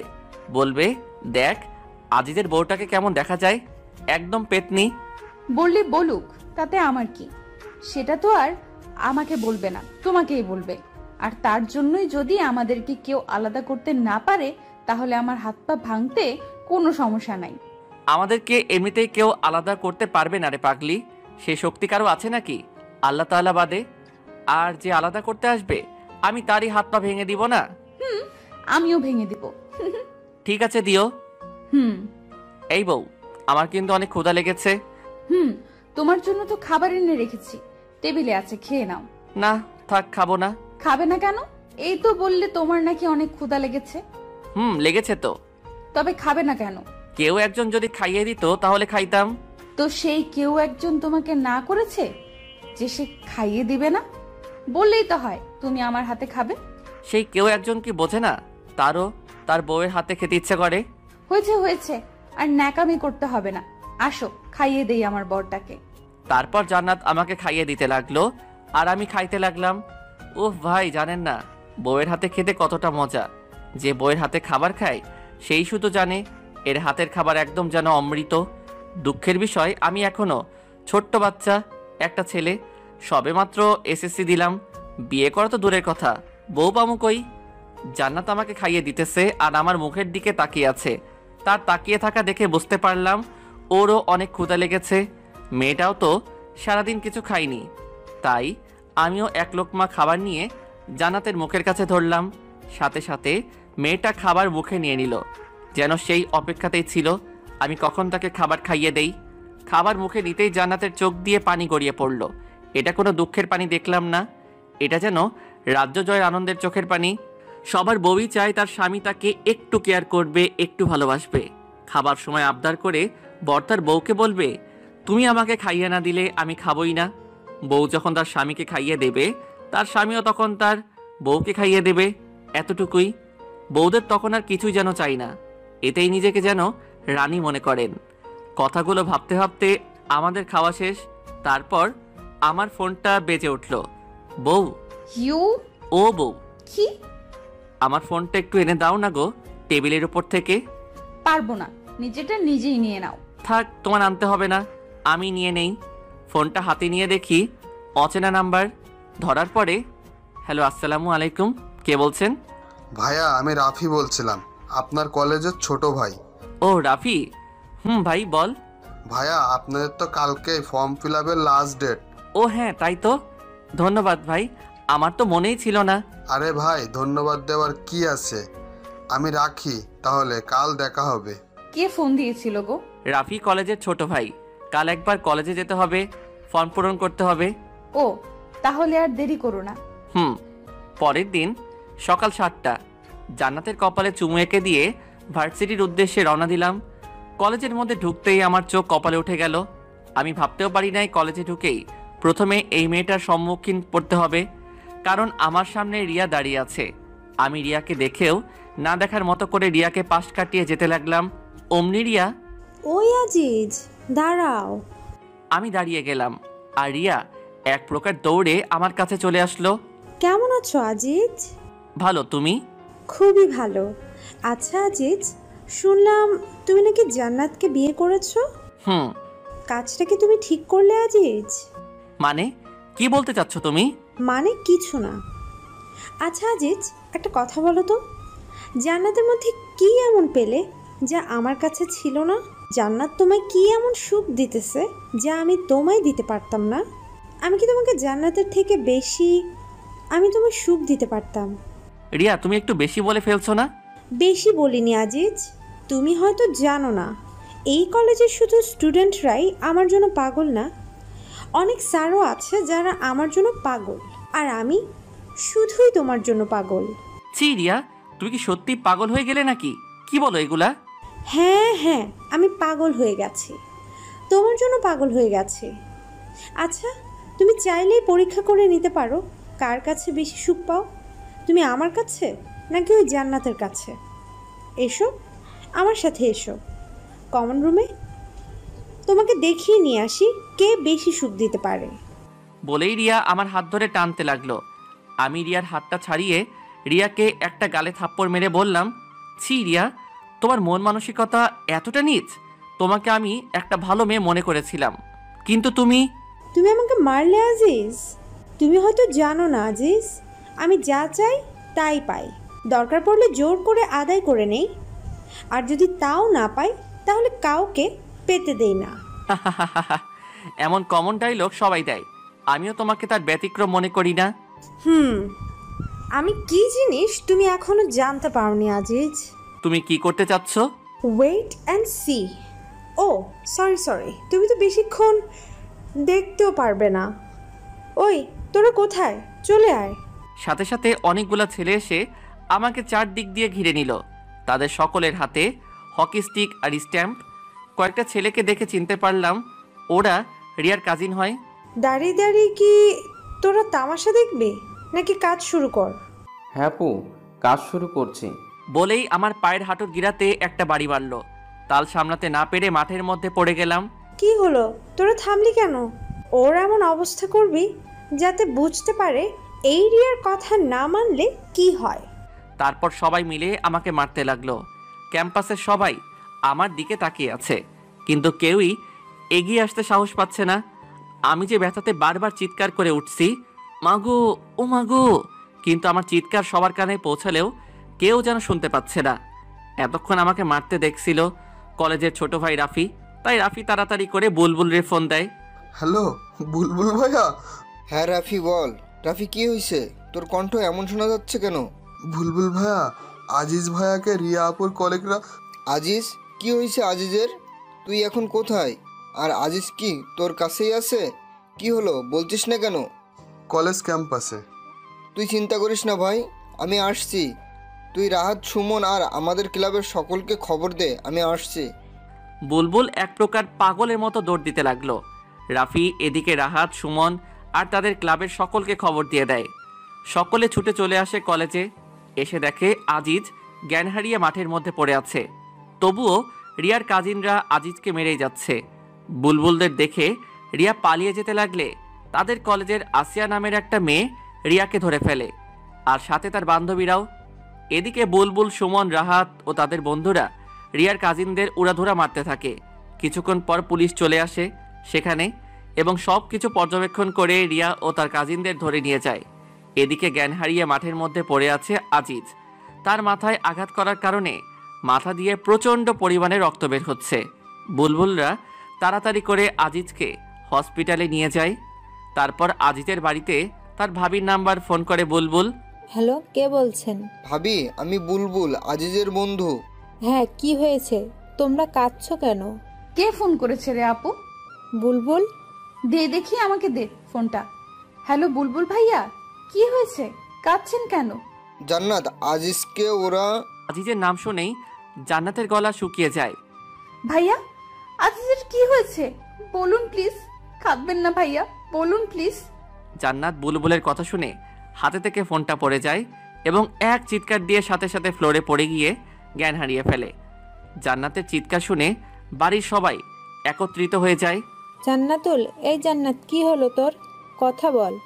বুলবুল ভাই, কি হয়েছে ভাই? কি হলো বৌমা, কথা বলো। সব খুলে বলার পর কেউ আর এক মুহূর্ত দেরি করে না। জান্নাতের অজ্ঞান অবস্থাতেই তাদের সাথে করে হসপিটালে নিয়ে যায়। আজিজকে আইসিইউতে চিকিৎসায় করা হচ্ছে। জান্নাতের জ্ঞানও ফিরে এসেছে। জান্নাত হসপিটালের এক কোণে বসে কান্না করে যাচ্ছে। জান্নাত যেন পাগল হয়ে গেছে, কি করবে কিছুই ভেবে পাচ্ছে না। সবাই অধীর আগ্রহ নিয়ে পায়চারি করে যাচ্ছে, কখন ডাক্তার বের হয়। প্রায় ঘন্টাখানিক পরে ডাক্তার বেরিয়ে আসলো। জান্নাত ডাক্তারকে দেখে দৌড়ে তার সামনে গিয়ে দাঁড়িয়ে পড়ল। জান্নাতের সাথে রাহাত, বুলবুল, সুমন ও আজিজের পরিবারের সবাই ডাক্তারকে ঘিরে নিল। ডাক্তার, আমার বরটা কেমন আছে ডাক্তার? খুব ভালো আছে তো ডাক্তার? আমার বরটার কিছু হয় নাই তো ডাক্তার? বলুন ডাক্তার, বলুন। আসলে আমরা কি আসলে আসলে করছেন? বলুন না ডাক্তার, আমার আজিজের কিছু হয় নাই তো? বলুন।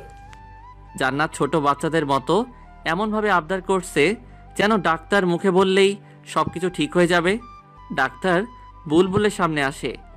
ডাক্তার বুলবুলের ছোটবেলার বন্ধু। কি হলো দোস্ত, কথা বলছিস না কেন? আমরা যথাসাধ্য চেষ্টা করছি রে দোষ, কিন্তু কিছু করতে পারলাম না। আজিজকে খুব খারাপভাবে মারা হয়েছে। ওর হাত পায়ের শিরায় শিরায় বেশি মারা হয়েছে। আর সব থেকে যেটা খারাপ হয়েছে তা হলো মাথায় বাড়ি মারার কারণে ওর মস্তিষ্কে সজোরে আঘাত এনেছে।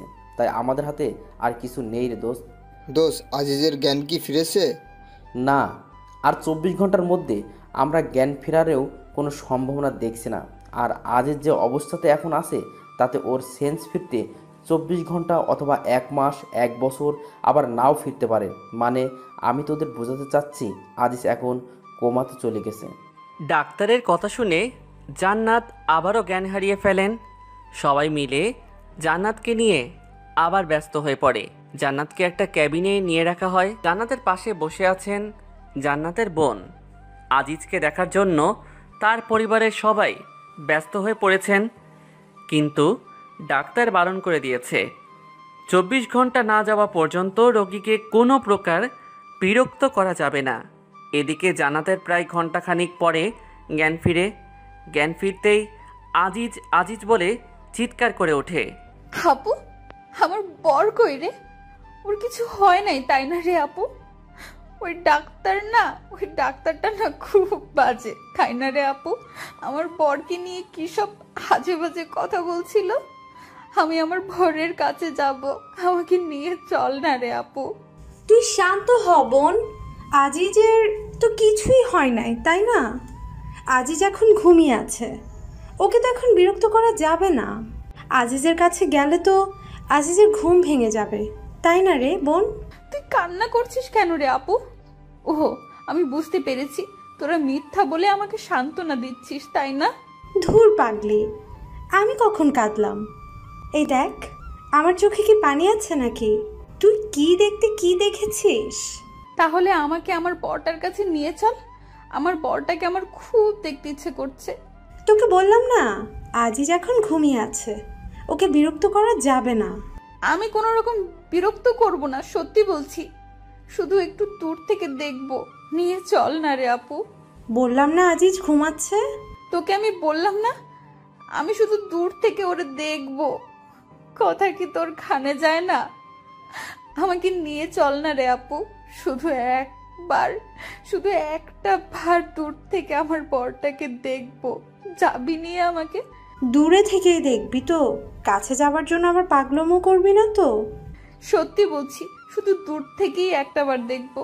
তারপর আপু জান্নাতকে নিয়ে আজিজের কেবিনের সামনে যায়। আজিজের কেবিনের সামনে শুধু বুলবুল বসে আছে, আর বাকি সকলকে তাড়িয়ে দিয়েছে বুলবুল। ও বলেছে সব কিছু একাই দেখতে পারবে, আর জান্নাতের কাছে রয়ে গেছে ওর আপু। জান্নাত ধীর পায়ে হাঁটতে হাঁটতে কেবিনের সামনে চলে আসলো। কাচের দরজা দিয়ে দেখা যাচ্ছে একজন সোজা টান হয়ে শুয়ে আছে, হাতে পায়ে আঘাতের চিহ্ন, মাথায় ব্যান্ডেজ, হাতে স্যালাইনে সুচ লাগানো। তারপরও জান্নাতের চিনতে ভুল হলো না, এটা ওর সব থেকে কাছের মানুষ, ওর বর। জান্নাত দরজার কাচের সাথে হেলান দিয়ে চোখের পানি ফেলতে ফেলতে ফ্লোরে বসে একদম স্তব্ধ নির্বাক হয়ে আজিজকে দেখতে লাগলো। এক সময় হুট করেই দাঁড়িয়ে জান্নাত ডাক্তার ডাক্তার বলে চিল্লাতে লাগলো। ডাক্তার, ডাক্তার, প্লিজ দরজাটা একবার খুলে দিন। আমি শুধু একটাবার আমার বরটাকে আদর করব, দেখবেন তাতেই আমার বর সুস্থ হয়ে উঠবে। প্লিজ ডাক্তার, খুলে দিন না। সরি আপু, এখন এটা আমরা অ্যালাউ করতে পারি না। বোন বোন তুই শান্ত হ বোন, তুই না বললি কোনো পাগলামো করবি না? আপু দেখ না, আজিজের খুব কষ্ট হচ্ছে, ওনাদের বল না আমাকে একবার আজিজের কাছে যেতে দিতে? ভাইয়া, আপনি একবার ওদের বলুন না দরজাটা একবার খুলে দিতে। ডাক্তারটা তো আপনার বন্ধু হন, আপনার কথা শুনবে। প্লিজ ভাইয়া, একটাবার বলুন না। জান্নাত, জান্নাত তুমি শান্ত হও, আমি দেখছি কি করা যায়। দোস্ত, একটাবার কি জান্নাতের ভিতরে যেতে দেওয়া যায় না? দোস্ত দেখ, এতে হিতে বিপরীত হতে পারে। কিন্তু দোস্ত, একটাবার মেয়েটার কথা ভেবে দেখ, ও এখন কিসের মধ্যে দিয়ে যাচ্ছে। কিন্তু দোস্ত। কেন কিন্তু নয় দোস্ত, প্লিজ বিষয়টা একবার ভেবে দেখ। তারপর ডাক্তার কিছু একটা ভেবে দরজাটা খুলে দেন। জান্নাত আর এক মুহূর্ত দাঁড়িয়ে না থেকে দৌড়ে ভিতরে চলে যায়। আজিজের ঠিক পা বরাবর গিয়ে দাঁড়ায়, তারপর বসে পা দুটো জড়িয়ে ধরে। তুমি আমার সাথে মজা করছো তাই না বর? তোমাকে জানাই নাই যে আমাদের সম্পর্কের কথা সবাই জানে, তার জন্য আমার উপর অভিমান করে আছো তাই না বর? বিশ্বাস করো, আর কোনোদিন তোমার কাছ থেকে কোনো কথা লুকাবো না। প্লিজ একটা বার কথা বলো, একটা বার তোমার এই মুখ দিয়ে বলো না আমাকে যে তুমি আমার একটি মাত্র দুষ্টু মিষ্টি আদরের বউ। আমাকে বলো না আমি পেতনি বউ। কি বলবে না? দেখো, এই পেতনিটার না খুব কষ্ট হচ্ছে। তুমি বলতে এই পেতনিটাকে তুমি কখনোই কষ্ট পেতে দিবে না, তাহলে কেন এই পেতনিটাকে কষ্ট পেতে দিতেছো? তুমি না সত্যিই খুব স্বার্থপর একটা মানুষ। কাল রাতেই না বললে আমাকে ছেড়ে কোনো দিন কোথাও যাবে না, আমাদেরকে কেউ আলাদা করতে পারবে না, যে আমাদের আলাদা করতে আসবে তারই হাত পা ভেঙে দিবে। তাহলে কেন আমাকে একা রেখে নিচেই চলে যাচ্ছ? বলো না, কথা বলো বর। তুমি আমার সাথে কথা না বললে কি হবে? আমি তোমাকে ছেড়ে কোথাও যাচ্ছি না, এই বলে দিলাম। আর আমি তো তোমার সাথে সব সময় কথা বলেই যাব। তুমি আমার সাথে কথা বলো আর নাই বলো। 5 মাস পর আজিজ এখনো সেই আগের মতনই আছে। জান্নাতের সাথে আর কোনো কথা বলে না, কিন্তু জান্নাত সবসময় আজিজের পাশেই থাকে আর সারাটা দিন ওর সাথে ভোগ ভোগ করেই যায়। এদিকে জান্নাতের আম্মু আজিজের আম্মুকে বলছেন, বেয়ান, একটা কথা বলবো? জি বেআইন বলেন, এটা আবার জিজ্ঞেস করতে হবে কেন? বেয়ান দেখেন, আজই যেভাবে পড়ে আছে কম দিন তো হলো না। আর যে কথাটা বলতে চাইছি আপনি নিশ্চয়ই বুঝতে পারছেন। আমার মেয়ে জান্নাতের তো একটা ভবিষ্যৎ বলে কিছু আছে, তাই না বেয়ান? এভাবে আর কতদিন চলতে দেওয়া যায় আপনিই বলুন। আম্মু, তুমি কি বলছো এসব? বৌমা, উনি তো ঠিকই বলেছেন। আমার ছেলেটা তো আর ভালো নেই, আর জান্নাতেরও তো একটা ভবিষ্যৎ আছে। তাই আমার ছেলের জন্য তো আর জান্নাতের ভবিষ্যৎটা নষ্ট করতে পারি না। মা, আপনি আম্মুর কথায় কিছু মনে করবেন না। আর আম্মু, তুমি যা ভাবছো তা কিছুই হচ্ছে না। না মা, তা হয় না। বেআইন, চলেন আমরা এখনই হসপিটালে গিয়ে জান্নাতকে সব বুঝিয়ে বলবো। তারপর সকলে মিলে হসপিটালে চলে আসেন। এসে দেখে জান্নাত আজিজের গা মুছিয়ে দিচ্ছে। জান্নাত সকলকে দেখে, আরে আম্মু আপু, তোমরা তোমরা কখন এলে? এই তো মা, মাত্রই এলাম। তুই কি করছিলি রে মা? দেখো না আম্মু, তোমাদের ছেলেটার নাকি অনেক গরম ধরেছে, ওর গাটা মুছে দিচ্ছিলাম। জান্নাতের কথা শুনে আজিজের আম্মু মুখ চেপে কান্না করে দেন। আরে আম্মু, তুমি কাঁদছো কেন? দেখো না আমি কি কখনো কাঁদি না নাকি? কই মা, এই দেখ আমি একদম কাঁদছি না। মারে, তোকে একটা কথা বলি। বলো। মারে, তুই আর আমার এই আদমারা ছেলেটার সাথে কতদিন থাকবি বলতো? তোরও তো একটা ভবিষ্যৎ আছে তাই না রে মা? সেটাও তো ভাবতে হবে আমাদের। আজিজের আম্মু কথা শুনে জান্নাতের হাসি মাখা মুখখানা নিমেষে কালো হয়ে যায়। তুমি কি বলতে চাচ্ছ আম্মু? আমি আমার বরটাকে ছেড়ে চলে যাই, এটাই বলতে চাচ্ছ তাই না? হ্যাঁ রে মা, তুই একদম ঠিক ধরেছিস। আর কতদিন এই মিথ্যা জীবন কাটাবি বল? আম্মু, তোমরা যদি ভেবে থাকো আমার বরের কাছ থেকে আমাকে আলাদা করবে, তাহলে ভুল ভাবছো। কিন্তু মা। কোনো কিন্তু না, তোমরা এখন এখান থেকে যাও তো, আমার ভালো লাগছে না। বিশেষ করে তোমাদেরকে এখানে আমার একদমই সহ্য হচ্ছে না। বের হও প্লিজ। জান্নাত তাদেরকে এক প্রকার ধাক্কাই বের করে দিল। তারপর আজিজের মুখ সামনে মুখ এনে কান্না করতে করতে একটা কথা, এই 5 মাসে জান্নাত একটা দিনও কাঁদে নাই। প্রথম দিন বাদে সে আজিজের সাথে থেকে নিজেকে সুখী মনে করত। আজকে প্রথম কান্না করছে। বর, হাই বর, তুমি ওদের কথা শুনেছো? ওরা তোমার কাছ থেকে আমাকে কেড়ে নিতে চায়, আমাদেরকে আলাদা করে দিতে চায়। তুমি না বলতে আমাদেরকে কেউ আলাদা করতে পারবে না, যে আলাদা করতে আসবে তুমি তার হাত পা ভেঙে দিবে। তাহলে এখন চুপ করে আছো কেন? চলো না আমরা দুজন মিলে ওদের হাত পা ভেঙে দিব। ওঠো না গো বর, ওঠো। ও, এখন আমি বুঝতে পেরেছি, তুমি তো এখন আর আমাকে ভালোই বাসো না, তাই না? তাই তো কিছু বলছো না, তাই না? ঠিক আছে, তোমার কিছুই করতে হবে না। যে আমাদের আলাদা করতে আসবে আমি একাই তার হাত পা ভেঙে দিব। জান্নাত আজিজের মুখের কাছে মুখ এনে এগুলো বলছে আর কান্না করছে। জান্নাতের চোখের পানি আজিজের মুখে গিয়ে পড়ছে, কিন্তু আজিজ যেমন ঠিক তেমনই আছে। জান্নাতের কথাগুলো যেন সে শুনতেই পাচ্ছে না। একসময় জান্নাত হুট করেই ডাক্তার ডাক্তার বলে চিৎকার করে ওঠে। জান্নাত অনবরত কেঁদে চলেছে। জান্নাতের চোখের পানি তার গাল বেয়ে গড়িয়ে আজিজের মুখের উপর এসে পড়ছে। জান্নাতের চোখের পানি এক ফোঁটা আজিজের চোখের উপর পড়তেই আজিজ চোখ টিপে দিয়ে ওঠে, সাথে হাতটাও হালকা নাড়িয়ে ওঠে। জান্নাতের চোখ আজিজের চোখের দিকে পড়তেই জান্নাতের মুখে হাসি ফুটে ওঠে। হ্যাঁ বর, তুমি তোমার চোখটা মাত্রই নাড়ালে, তাই না? তার মানে তুমি আমার কথা শুনতে পাচ্ছ, তাই না? কি হলো, কথা বলছো না কেন? আমি জানি তো তুমি আমার কান্না একদমই সহ্য করতে পারো না, তাই তো চোখের ইশারা করে আমাকে কান্না করতে বারণ করছো, তাই না বর? ডাক্তার, ডাক্তার, কোথায় আপনারা? প্লিজ তাড়াতাড়ি আসুন ডাক্তার। কি হয়েছে, এমন উত্তেজিত হচ্ছেন কেন?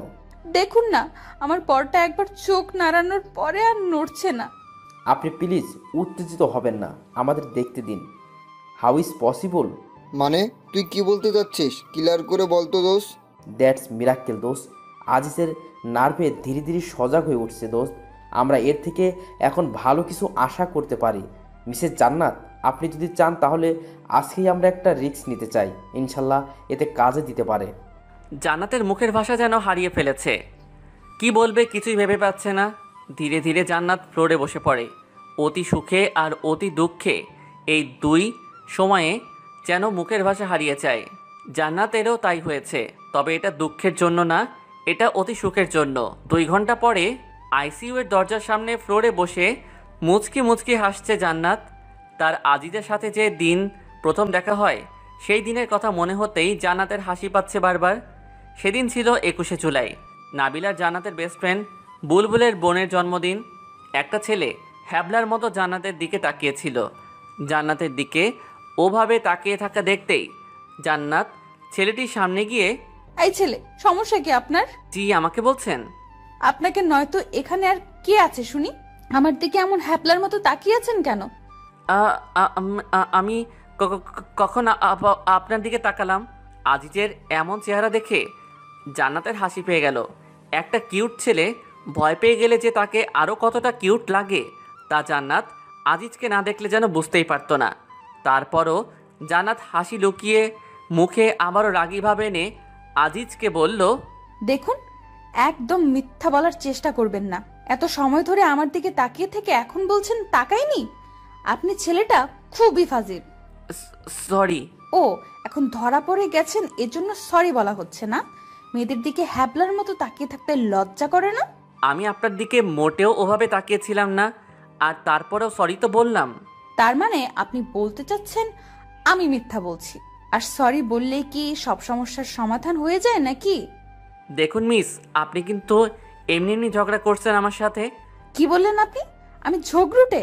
আমি আপনার সাথে ঝগড়া করছি? আমি আপনাকে কখন ঝগড়ুটে বললাম? মাত্রই বললেন আমি নাকি আপনার সাথে ঝগড়া করছি, এখন আবার বলছেন কথা বললাম।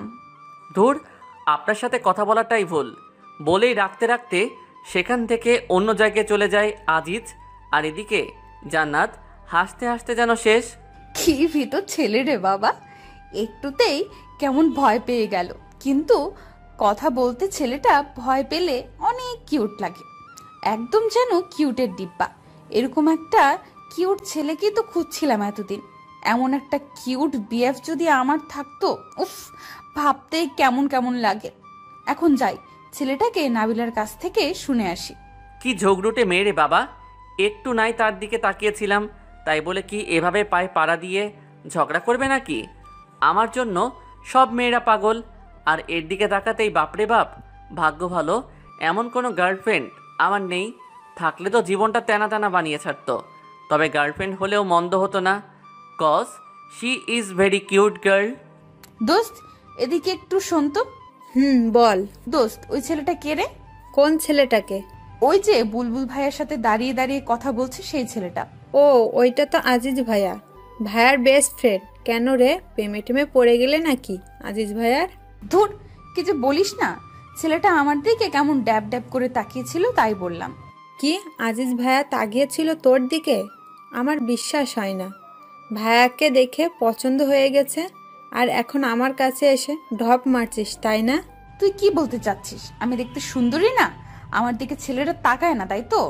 আমি কখন তোকে বললাম তুই সুন্দরী না? আমি তো বলছি আজিজ ভাইয়া কোনো মেয়ের দিকে ফিরেও তাকায় না, কিন্তু ভাইয়ার জন্য তো তাদের ভার্সিটির মেয়েরা আজিজ বলতে পাগল। ও তাই বল। কি, প্রেমে পড়ে গেলি নাকি রে দোস্ত? তাতে একটু একটু পড়ে গিয়েছি রে দোস্ত, হেল্প কর না দোস্ত। ওকে ডান, বাট ট্রিট কিন্তু দিতেই হবে দোস্ত। ওকে ট্রিট দিব, যা, কিন্তু এমন কিছু করবি যাতে তোর আজিজ ভাইয়া নিজে এসে আমাকে প্রপোজ করে। আমি কিন্তু প্রপোজ করতে যাব না। ওকে দোস্ত, তাই হবে, তুই শুধু দেখ কি করি। তারপর নাবিলা তার ভাই বুলবুলকে সব কিছু বুঝিয়ে বলে। বুলবুল প্রথমে রাজি না হতে চাইলেও পরে জান্নাতের রিকোয়েস্টে আর বোনের মুখের দিকে তাকিয়ে রাজি হয়ে যায়।